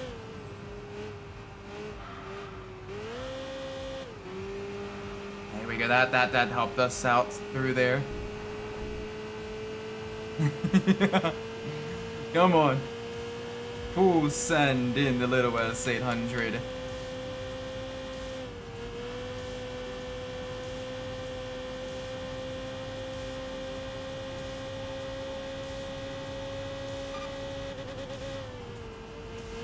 Oh gosh, alright, the little Abarth actually managed to get up into the lead.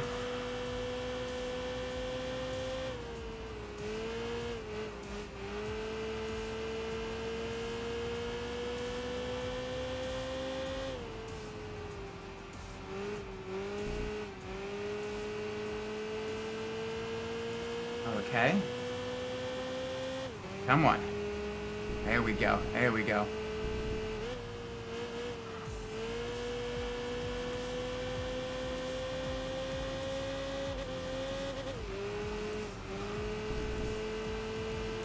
Oh, that's a good run out of that corner. The Mini got a really good run out of that corner. Alright, I'm gonna break the draft.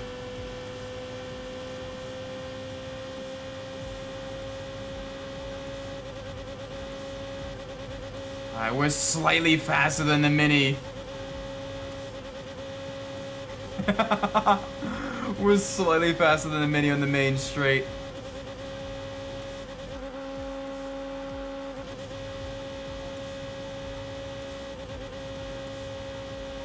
Come on.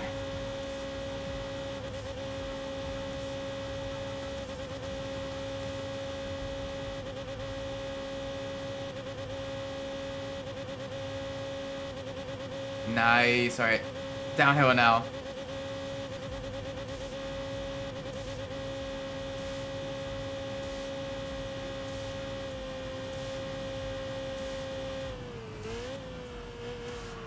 Ooh, okay. Little spicy. But we're good. We're good through there. We're good through there. Come on. Hopefully this is enough to get it to level 10. And then one more vehicle. The RX-3, the Mazda Savannah, APGT. Nice.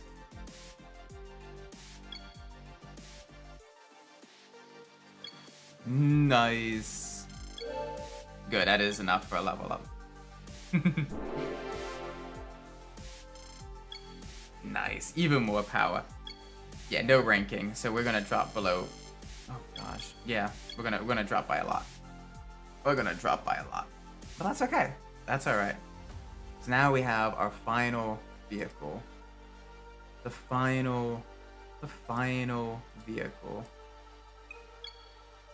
That is crazy to think. The Savannah. APGT. I'm gonna get an Onyx Brown. Yeah, our ranking's not great.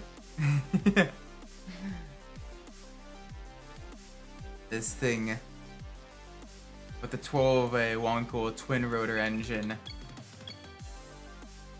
4-speed manual. It is a beast of a vehicle. But let's make sure it's even better. Let's make sure it's even better.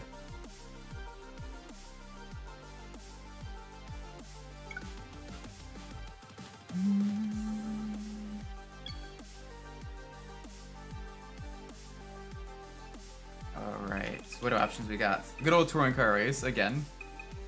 Ooh, the power of rotary.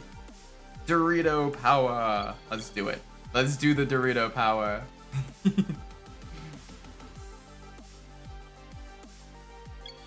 This vehicle, it won the 1975 Bathurst 1000.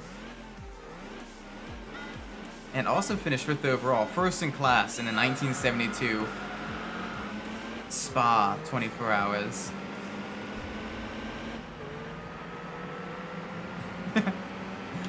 Ah, it looks great as well. It's a shame more racing games don't have the RX-3. It gets kind of overlooked a bit by other rotary powered vehicles, and just my Mazdas in general. It's a great little vehicle.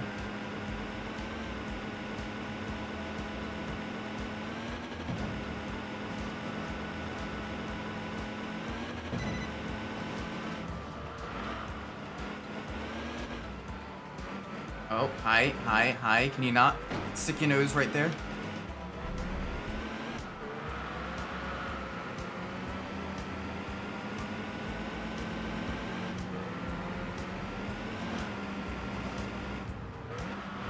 Ooh. Alright, we're good. Let's see if we can't get back up there with the SA22 Mazda RX-7.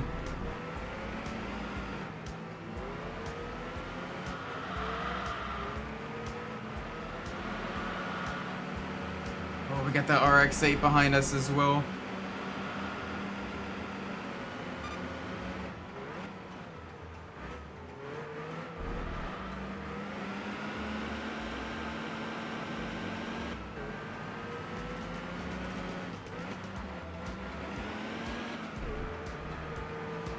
Oh boy. Alright, alright, alright.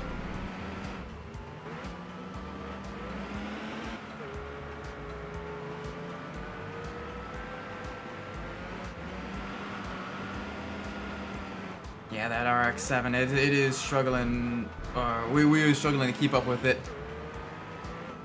That is alright. As long as we can keep it clean, we'll get the upgrades, we'll get it lighter.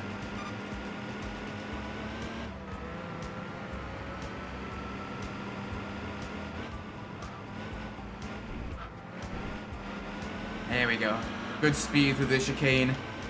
That allows us to fight.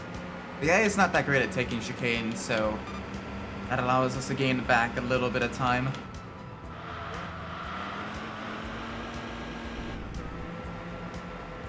Just a little bit.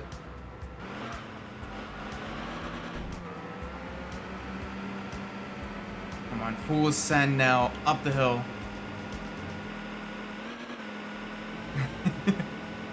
Always struggling a little bit.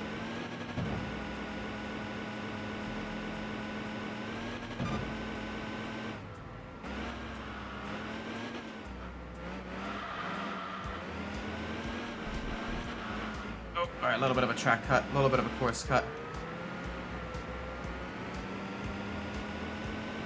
So nowadays, yeah, the clean versions of the RX-3 go from anywhere from $30,000 to $60,000 for the US versions. For Japanese GT vehicles, that can go anywhere upwards of $80,000 for the JDM market versions. Very, very cool. That does sound like it a little bit more valuable. Beautiful machines as well. I mean, I absolutely love the look of the RX-3.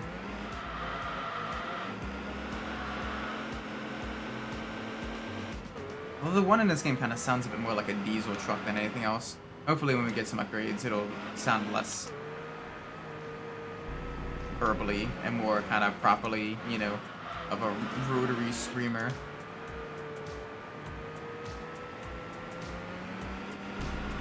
But we will see.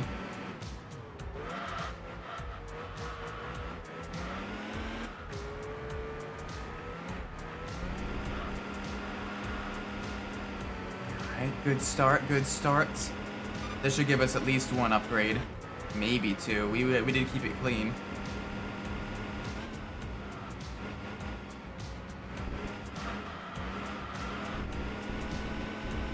Oh, just a slight off track there. I'll take it though, I'll take it. Boom, across the line.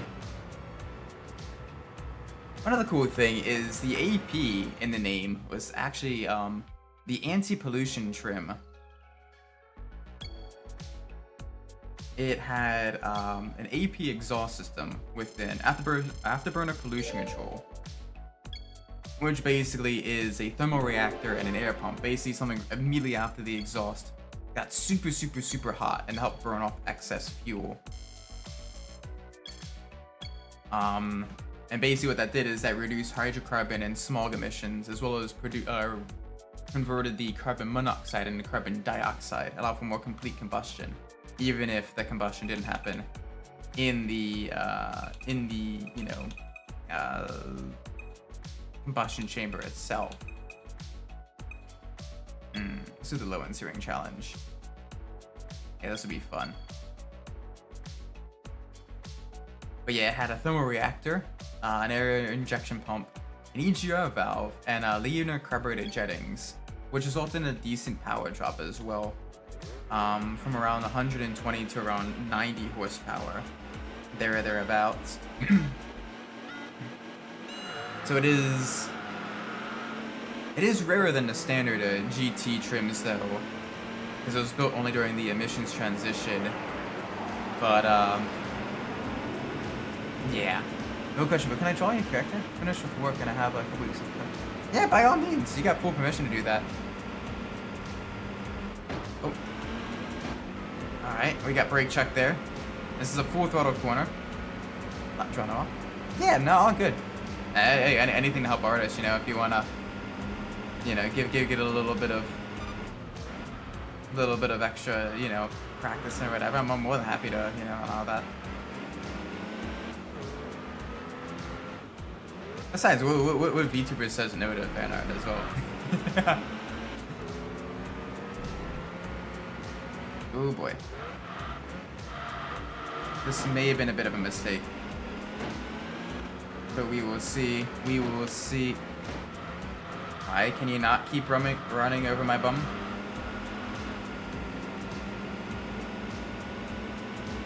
Yeah, this may have been a slight mistake.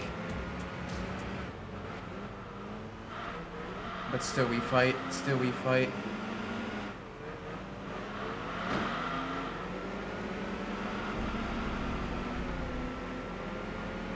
Alright, we need to gain a lot of time and quick. Alright, those two are battling. Those two are battling. And I just need more power. I gotta remove the anti-pollution equipment on the vehicle for more power because holy moly, this thing it is struggling a little bit. Hopefully, these two ahead fight enough. I can pass them on the banking.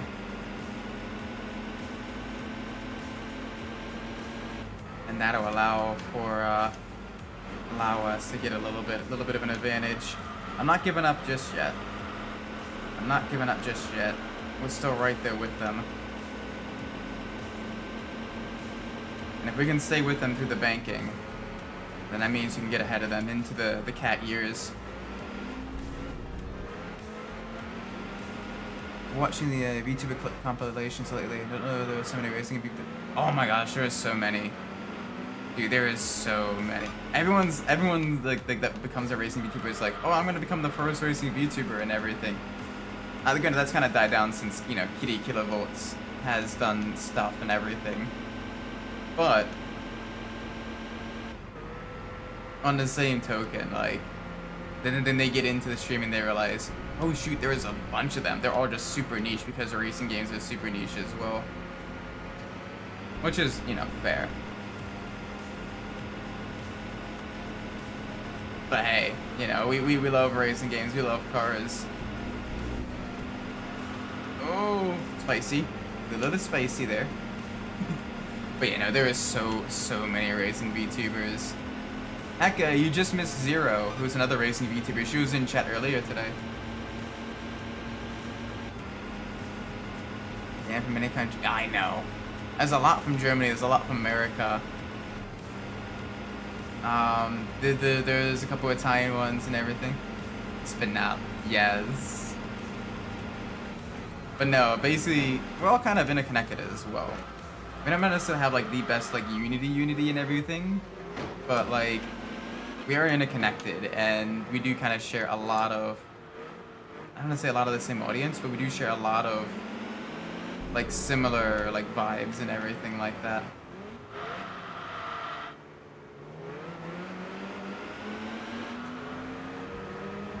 And it is great because you have like the community things like the racing VTuber clips where it's always an honor to be featured in them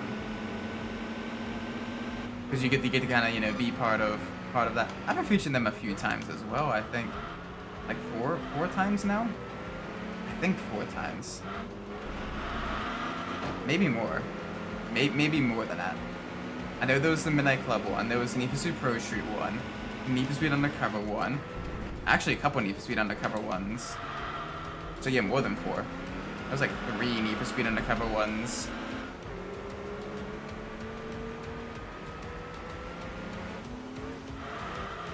Who knew just laughing at the absolute jankness of a PS2 game makes for the best clip.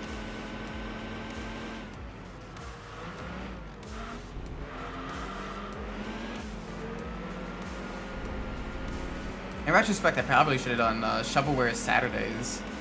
Just play a bunch of like El Cheapo racing games and, you know, have fun with the silliness and chaos with that. I don't know, I like Need for Speed Saturdays. It feels like a treat for getting through the week, you know? I mean, I get in the stream with the 2D model, but I better get better computer first. Yeah. Streaming is very CPU and GPU intensive for sure. Undercover is just silly, no matter which generation. True. But it is fun. It is funny.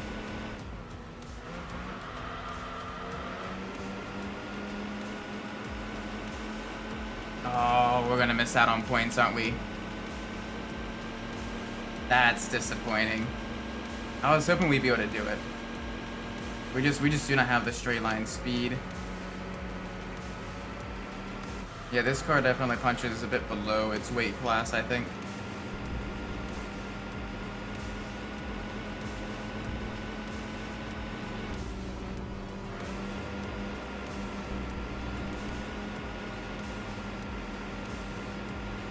Oh, no! Wait, what? What? No way!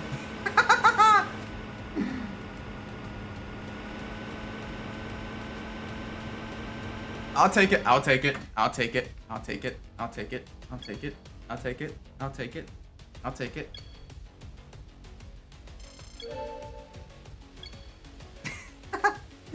I'll take it. I'll take it. Yeah. Yeah. Yeah. Yeah.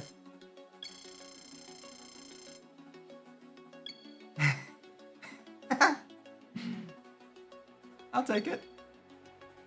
I'll take it. I'll take it.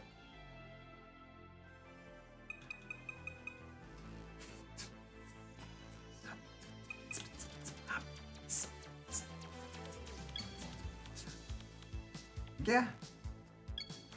I'll take it. I'll take it. I'll take it. Sure. Sure. Sure.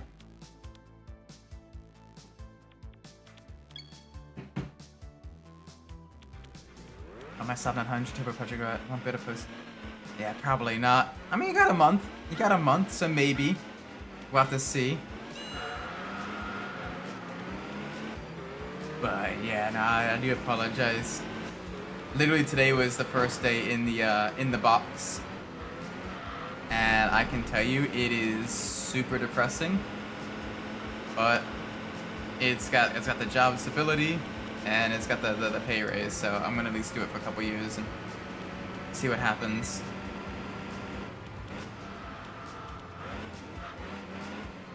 So I'm going into the shoebox. Oh gosh, Nissan Skyline. Oh gosh, that is fast. Bye bye. Yeah, the Nismo is fast. The Nismo is fast. Hi there. Hi there. Easy. Please no. Now we got two R34s passing us. Still not bad so far.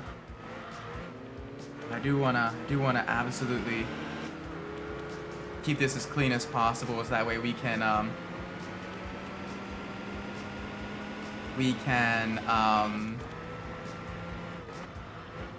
get the whatchamacallit, get this to level 10. It is the final vehicle.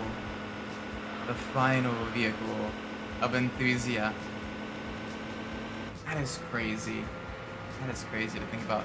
We started streaming this game 3 years ago. Gosh, so much has happened in that time period. So many vehicles driven, so many miles driven, just virtually.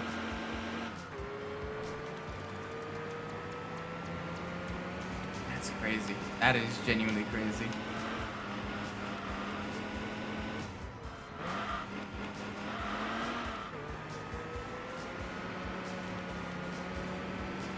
Oh, this is so crazy. Like it's weird to see that this is like the end of like a major, you know. Like I never thought I'd be able to. I'd have like, you know, I would have done this and everything. I remember seeing these streams like a year ago. Yeah, it's crazy. It is genuinely crazy. It has been the longest running video game that I've played on the channel. Over 100 streams of this game. But it's always so much fun. It's like, one, I genuinely love driving all the different cars. And two, you get such a good variety of vehicles. And it's so open-ended. You can kind of do do it however you want. You kind of set your own goals and everything. And it's just really cool.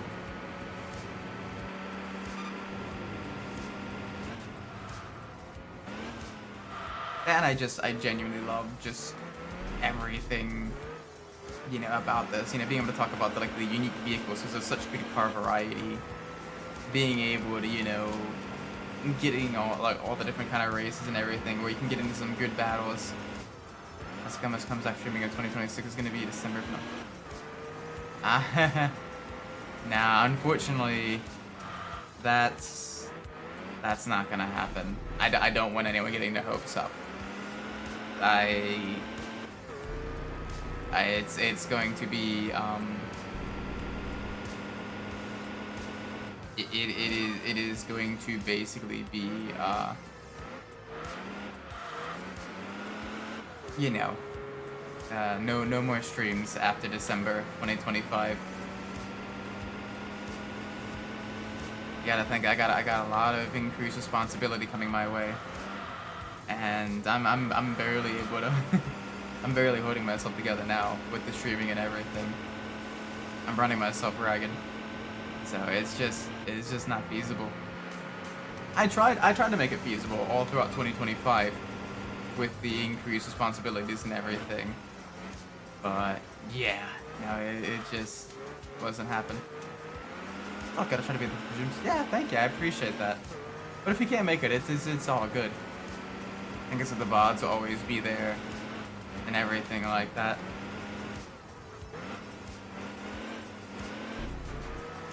So yeah, it is strange though.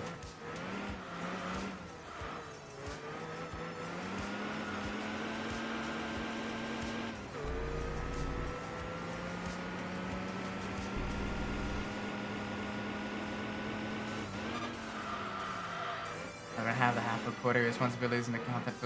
Oh, it is. I mean, streaming is a little bit easier than like actually like editing videos and everything like that. But yeah, no, it is crazy. You know, I gotta be looking after my extended family as well. I got the increased work responsibilities too, where it's just a lot. Ooh, upgrade. Level up. Level 4. We get finally a little bit more power. Oh gosh, yeah, ranking. Ranking's not great. We need to improve it rapidly.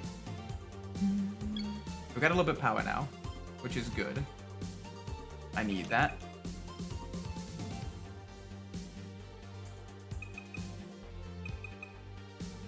Alright, let's do the Japanese car race. I'm going through some of the times of my life mentally with these streams. Oh, that's good. I'm glad I can at least help you guys, you know, kind of take your mind off for a little bit and everything. You know, be a little bit of a distraction. Hopefully I'm not too much of a distraction, obviously, but you know, if it's a little bit of a rest, a little bit of respite here and there, that's always good. Ooh, I see a Miata. Miata-chan. Miata-chan.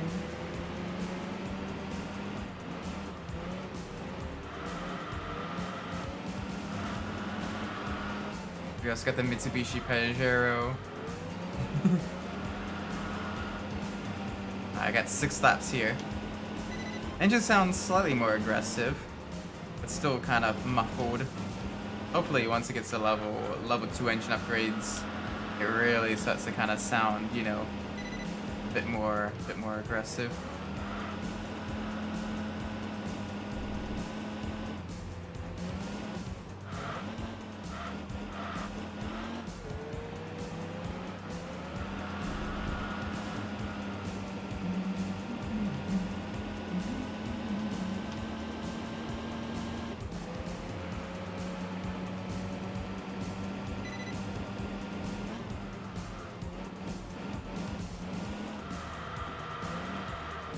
Is it the Vitz RS Turbo behind?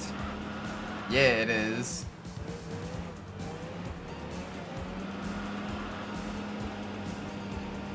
Yes, it is.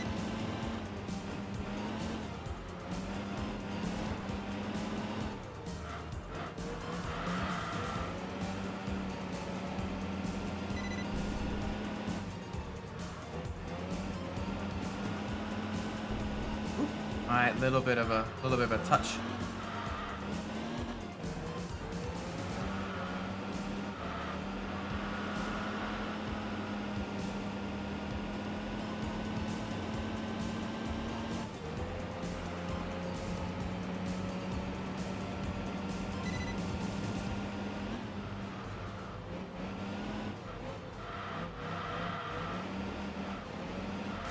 Oh, the look of the traction in this area. Yeah, it's got the perfect blend of like, it's not overly cartoony, but it's like just the right amount of like still fantastical and not quite realistic. But yeah, it's cozy as well. Yeah, exactly. Like the PS2 era graphics are probably some of my favorites, just because they're not like overly retro. You can still tell it's like an older game. Like it's got that charming simplicity. And that's why I really love Tokyo Extreme Racer, the new Tokyo Extreme Racer. It's got the basically feels like a PS2 game, but like on like modern HD graphics. But it plays and drives like the simplicity of a PS2 game, and it's a blast. Like nothing feels like unnecessary in it. I do wish a few more vehicles are balanced for the end game in Tokyo Extreme Racer 2025. Because right now it's basically the R35 or the LFA as the vehicles you kind of have to use. Because everything else would just literally blow them out of the water. But still, I absolutely love that game. Like, I last night I got to the true ending for the first time. I'm gonna have to wait for it to drop on Xbox, if it even drop. Yeah, I know. Hopefully you get a chance to play it. It's coming to PS5, which is pretty cool, and hopefully with that, it's you know, if that sells well there, they'll make an Xbox port as well. But yeah, hopefully it's all good, it's all Gucci.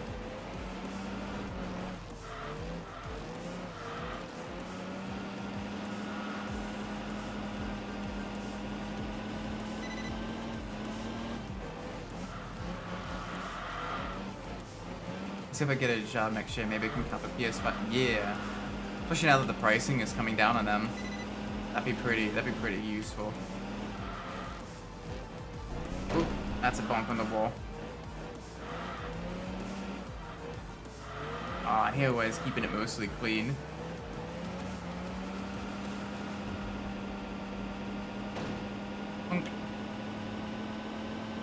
Alright, one more lap.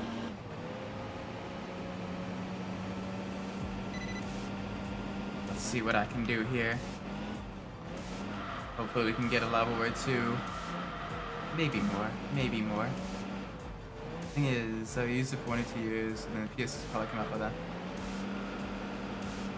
I mean, maybe, but like, you still then have like the backlog of games that came out for like the PS5 and everything.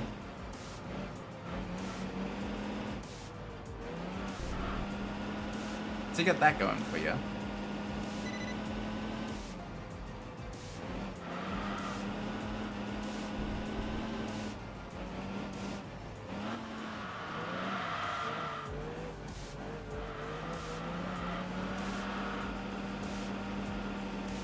Though granted, there's not a whole lot of PS5 games, like at least not exclusives anyway. This mission there was just noticeable graphically. Well, that's the law of diminishing returns, you know. It's one of those things where you can keep doubling it even, and it's just less noticeable to the human eye. Whereas we're going from like crazy amounts of polygons to even more crazy amounts of polygons.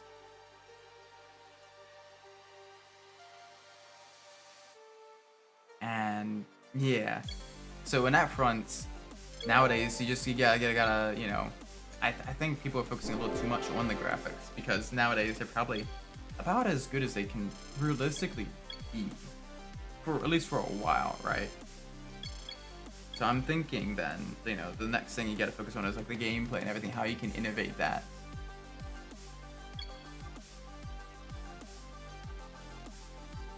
Because after a while, adding all kinds of like effects and everything and all that bullshit, it just becomes noise. Like it genuinely just kind of becomes noise after a certain point. like visual noise. Like you know, for example, again, Dirt 5. And it's gone so human for a lot of games. Yeah, like, you know, gameplay, like overall, you know, replayability and all that stuff. Then up front, games with the older graphics still absolutely blow, you know, newer games out of the water on that front. For at least for a lot of the games. Ow, really? Can you not drive into my side? You can be started on fire. Well, that's what I mean, like, we're having a bunch of graphical effects and everything like that doesn't make it for a good game.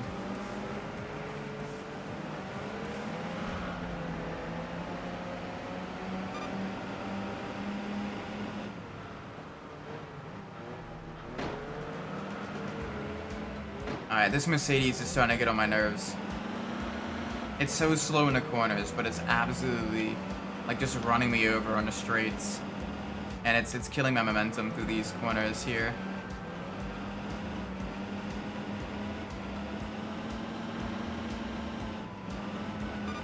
Okay, that was a little bit unpredictable from the RX-7. Counterfocal effects on 5 are cool, but damn it, why does the game feel so weird? Yeah.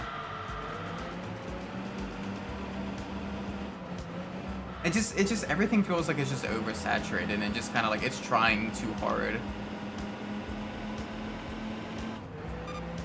And because it's trying too hard, you actually like lose interest quicker because it's just, again, just a lot of noise then.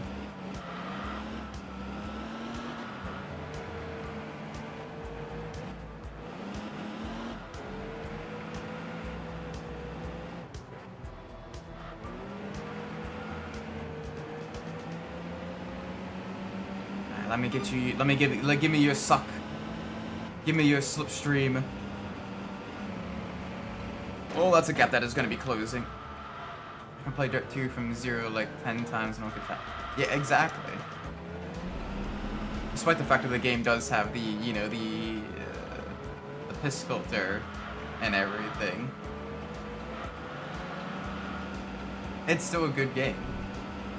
Same with like GTA 4 and, you know, GTA San Andreas. Oh my gosh, the graphics in GTA San Andreas are absolute dog water.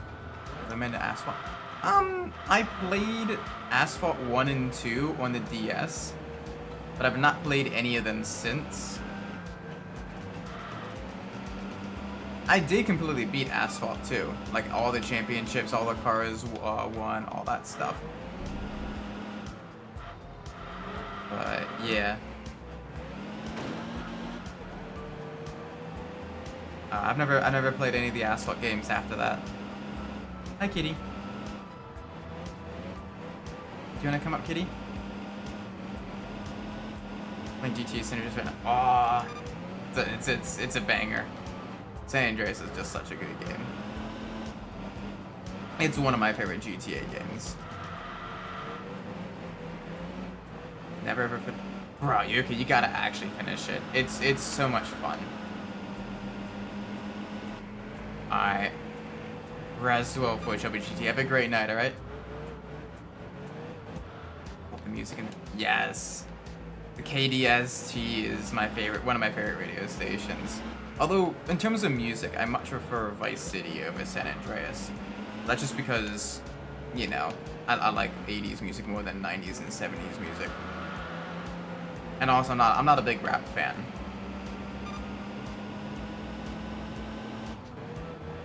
Meanwhile, I do love rock. I love like the power metal and everything from the 80s. I love like the 80s pop and everything.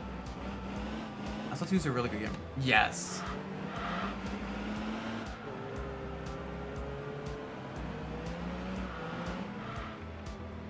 Or Moby's Lift Me Up was the only song in the DS version that was licensed. It was a pretty okay song, actually. It helped that it was at the time also when I was playing it, like the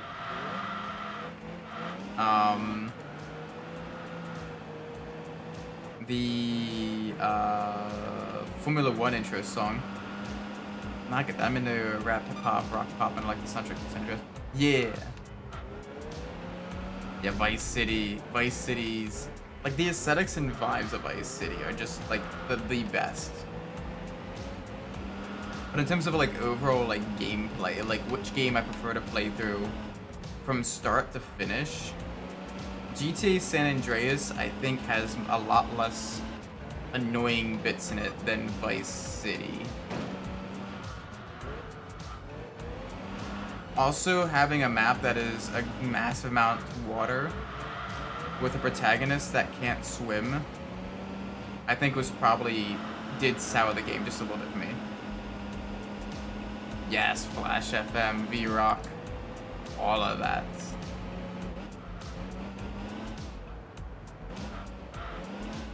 Like, I'm excited to see what new songs are in GTA, because I've been listening to a lot of the same songs in GTA 5 for over a fucking decade at this point. And while GTA 5 has got an amazing variety in its soundtrack, holy moly, I've kind of been burnt out on like some of the songs from GTA 5 to the point where it's like nowadays it's not even like nostalgia, it's just grating. I mean, to be fair, that is partially my fault as well. I did grind the shit out of GTA 5 during my college years. Did he have the Latino radio station in 6th? Yeah. I mean, it is Miami. There's gonna be one for sure.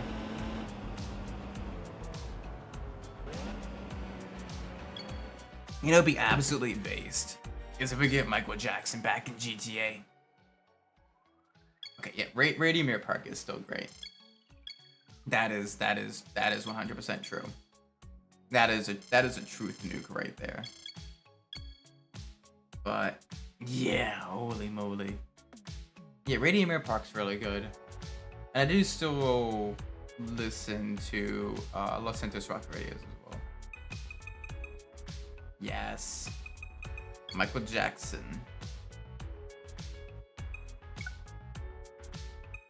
That would be a fun one. That'd be fun.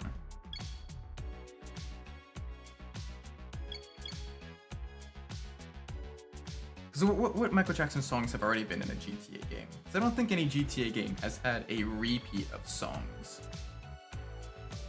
I don't think. Oh, Phil Collins. We need Phil Collins as well.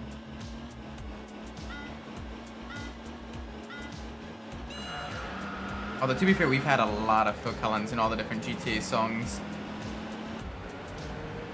In both Vice City Stories, and in 5. Just Billie Jean? Okay, then you got a lot of options then. It'd be cool to have Bad, if a bit on the nose.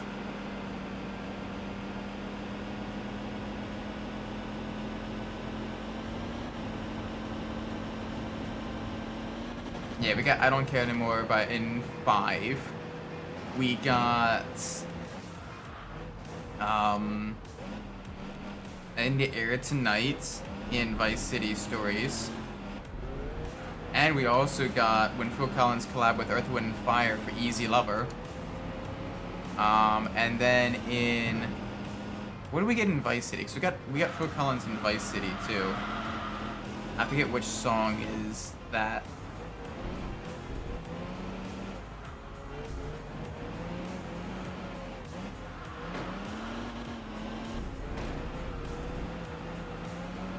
Oh yeah, there was a Genesis song in 4.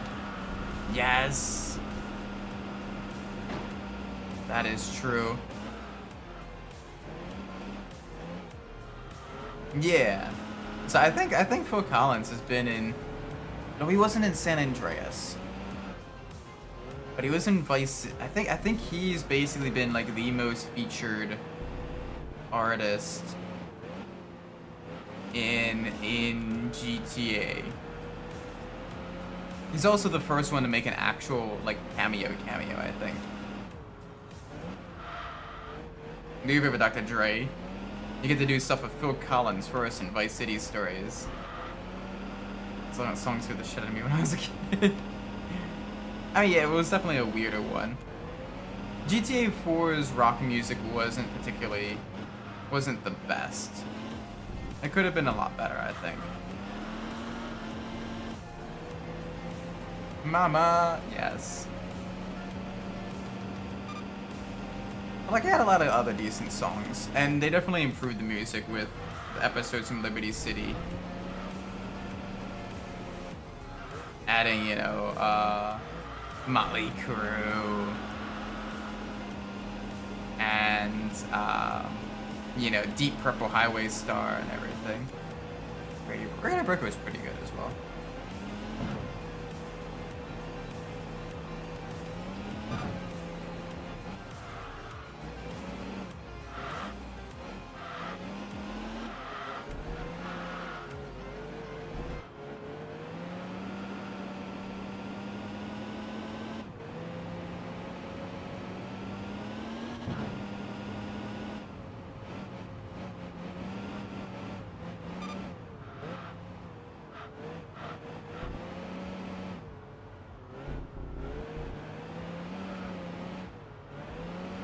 Yeah, I've been playing the trilogy to the era games and really played through the 3 is probably, in my opinion, 3 is the hardest to like get back into. I like 3, but I also kind of hate 3. 3 definitely suffers a lot from like the early GTA jank that thankfully kind of got mostly done away with. Instead of with San Andreas because it's, yeah, honestly the story is a lot of fun in San Andreas, but more so it comes down to like a lot of the missions. And just the overall just freedom to kind of do what you want and how you want to do it. Like there's so much side content and everything that like you can honestly spend more time just messing around in the open world.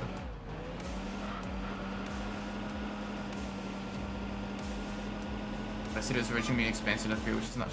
Yeah, and then they just made it its own complete game.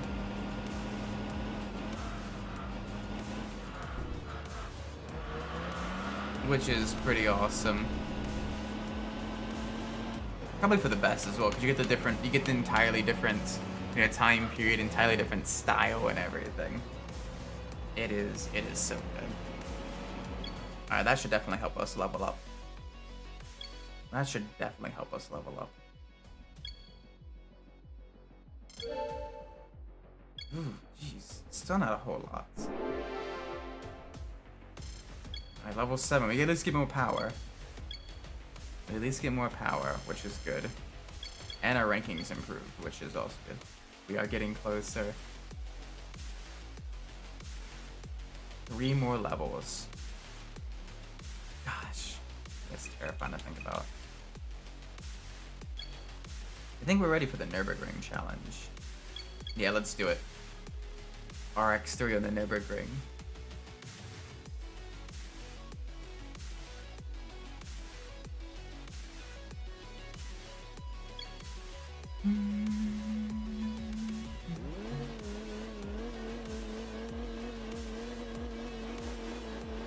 Three, 2, 1, let's roll. Look at the Mustang behind us as well.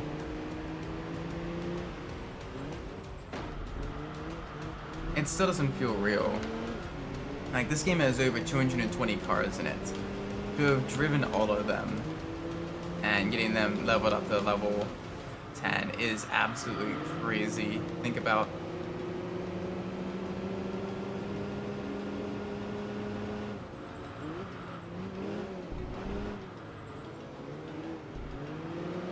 Alright, so the engine sounds a little bit more aggressive, but it's still pretty pedestrian sounding. I was definitely expecting a little bit more aggressive rotary sounds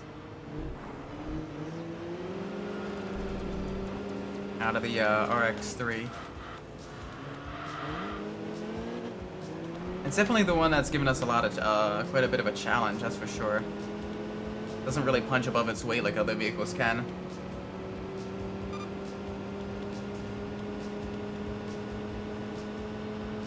Still, we push onwards.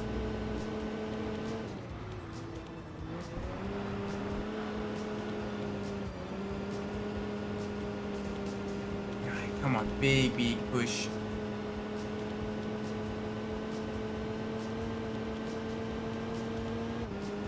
Fifth gear. It's a beautiful looking vehicle though. I absolutely love the 70s kind of aesthetic out of this.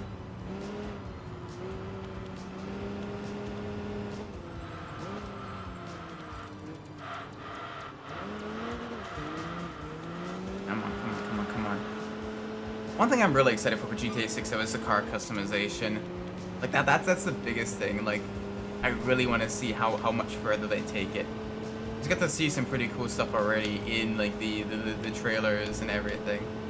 But like, I want to know exactly what all we can do with that. Hopefully there's like a massive amount. It's like a complete step up over 5.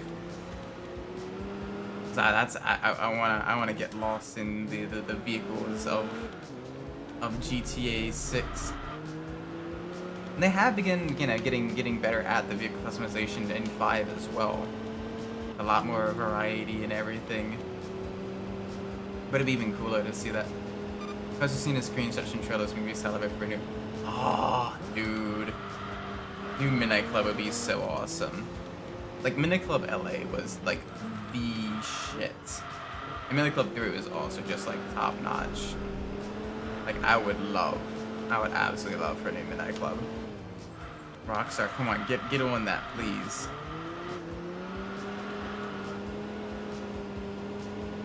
Like, that would be so cool.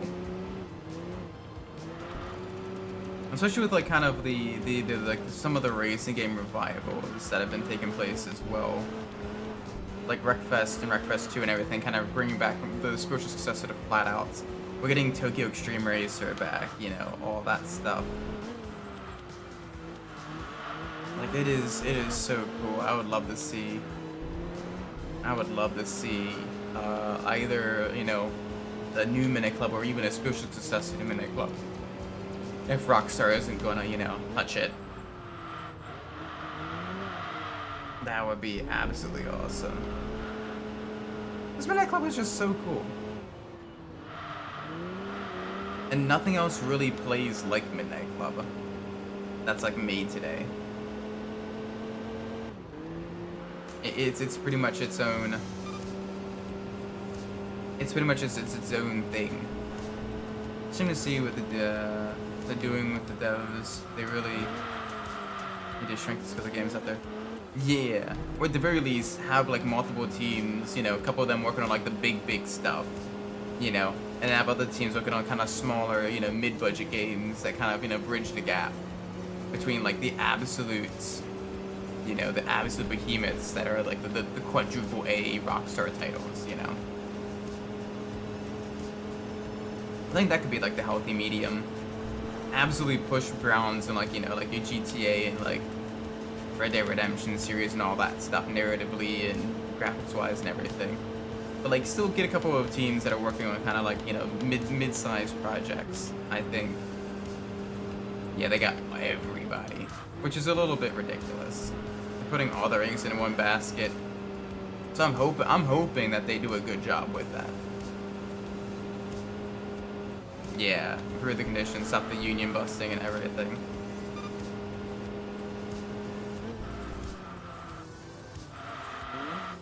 It'll be interesting to see for sure how this all plays out.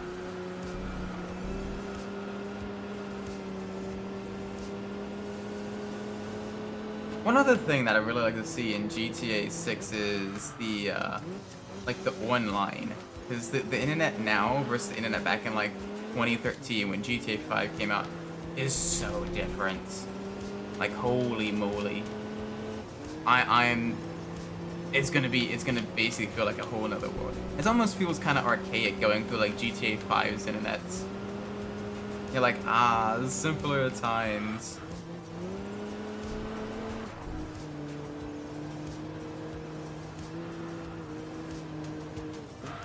The insider rumors are true that how much you're going to see release their game. Maybe. People have said that about Cyberpunk 2077 as well, and while it's now a decent game, I don't think it necessarily changed the industry per se. So I'm taking every bit of hype with a grain of salt, just because I have been burnt way too many times anyway.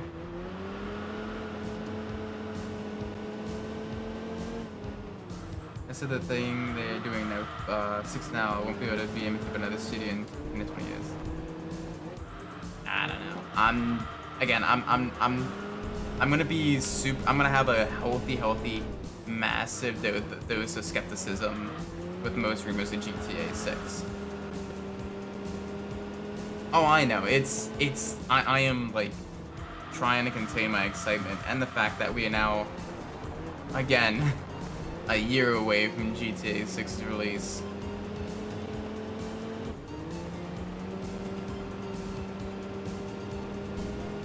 In due time.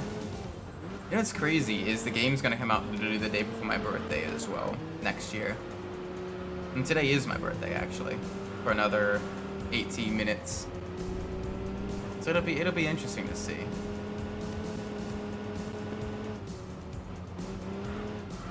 God, I'm gonna be almost 29 when that game comes out.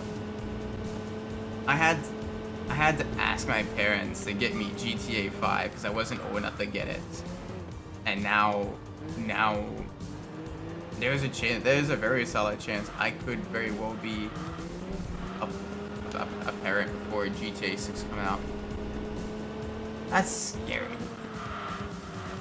Finishing Red Dead Redemption 2, it really dawned on me that Rockstar are the best at writing most of the dollars. Yeah.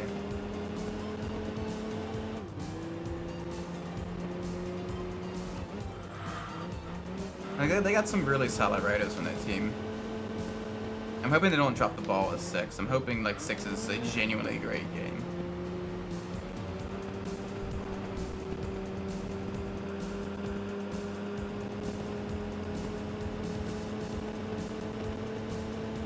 I'd be 23, shit's crazy. So I was in primary school when 5 came out. Graduated high school 5 years ago. Yeah, like it is genuinely crazy. Also, that launcher is going super fucking quick.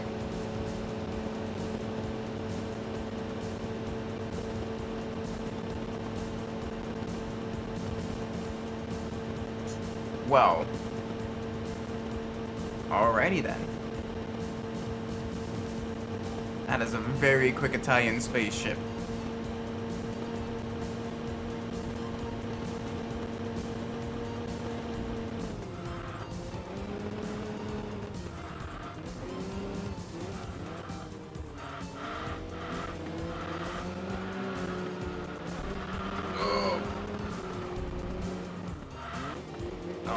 Couldn't quite. I thought I could break it on the braking.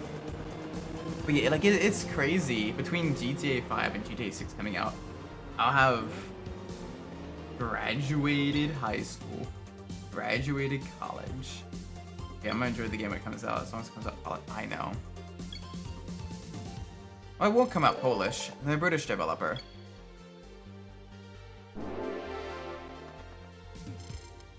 That was cringe. That was cringe, Isaac. I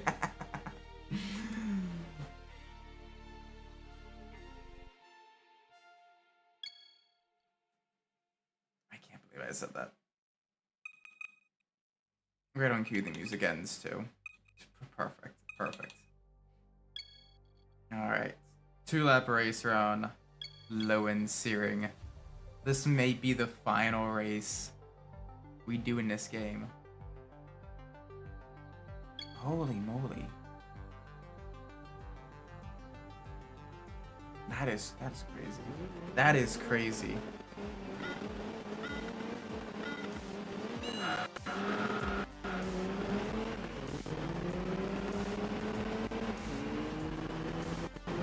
I'm out.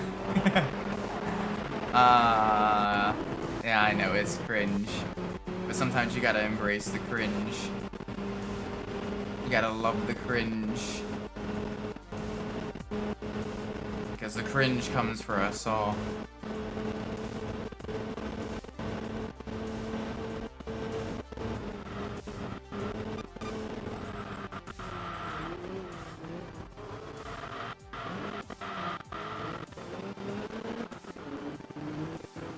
And I don't give the best advice.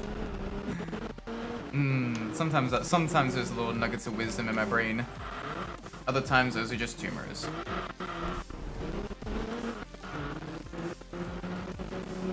You gotta pick and choose which ones you want in your Cheerios.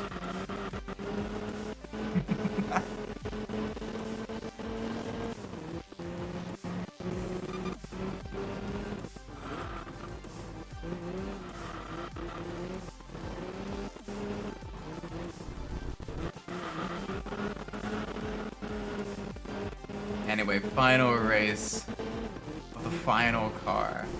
Of the final stream of Enthusia. What time is it there, by the way? It is almost midnight. It is 11:47. This is the last race. I'm pretty sure anyway. Then I gotta do dishes, and I gotta practice then for... I don't know, I might do more practice tomorrow, actually. I might just do dishes and head to bed. So I am exhausted, actually. I was in the shoebox.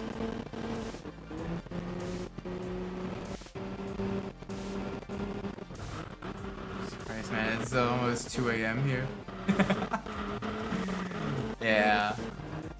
Time zones. What's funny is I'm like, you know, East Coast US. Yeah, I will. Don't you worry.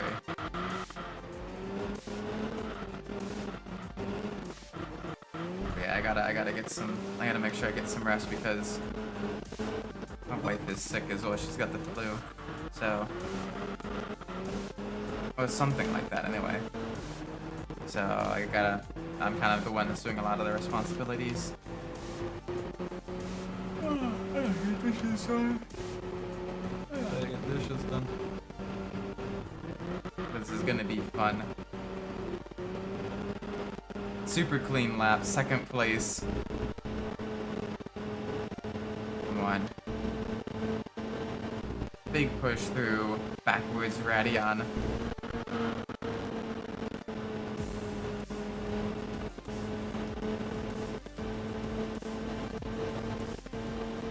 Final lap.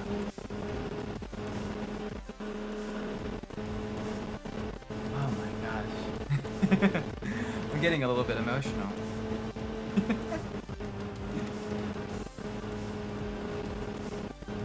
Every single vehicle. We're almost, I know. That's crazy. That's crazy to think. A 3-year journey coming to an end.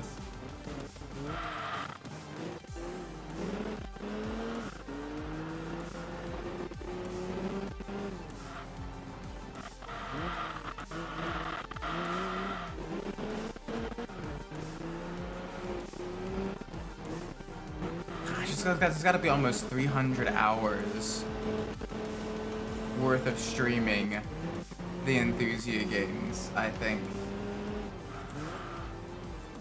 That is terrifying.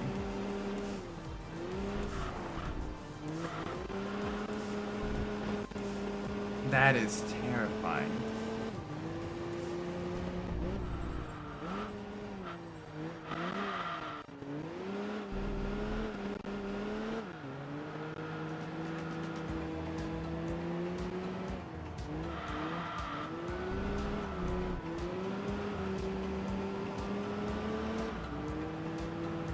Okay.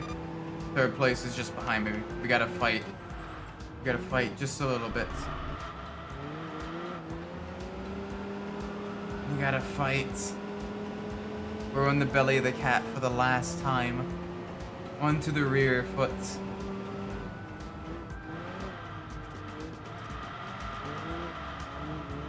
Oh boy.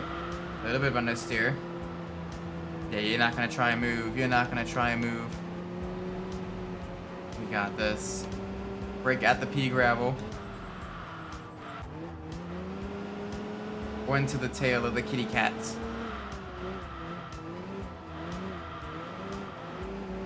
Come on, I know. This is crazy.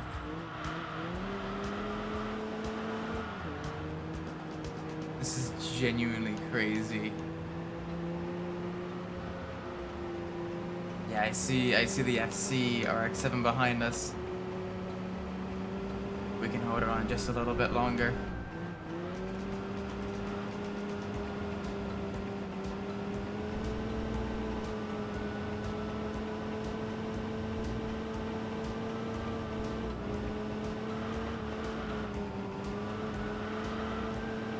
Oh boy.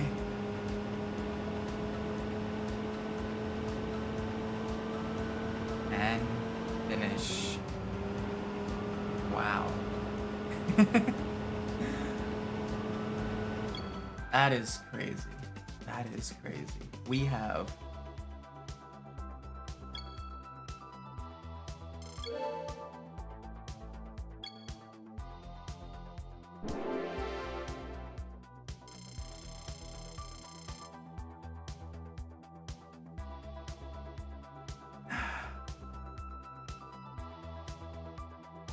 Wow.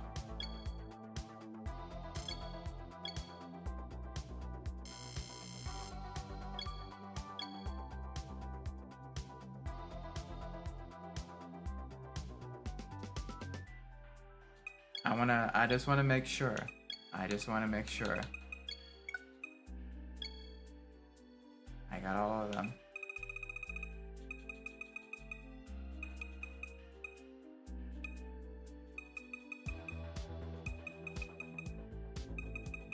Every single one of them.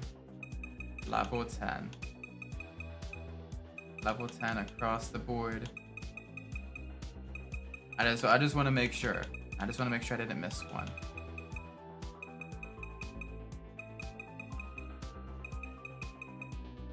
Wow.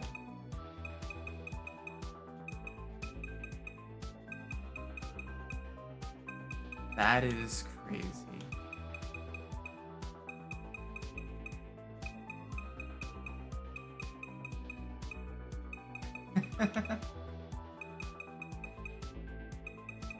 I can't believe it.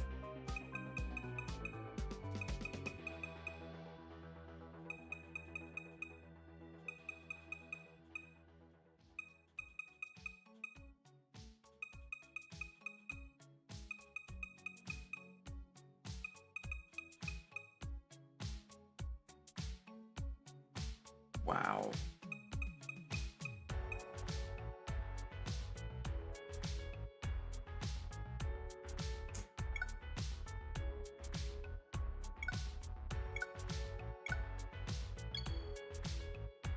We have gotten every single vehicle to level 10. The culmination of 3 years of work, basically. Wow. That is genuinely crazy. Alright, I'm gonna be ending the stream here. Thank you all so much for watching. I do appreciate it. If you enjoyed the stream, please make sure you leave a like, subscribe. Let me know what I'm doing well in the comments down below. If you didn't like the stream, please let me know what I'm doing policy to fix in the future. With that being said, I've been Isaac Umbras, and wherever you're in the world, whatever time it is for you, may it be a great time. And I'll see you all in the next stream. Until then, take care everybody. Bye bye.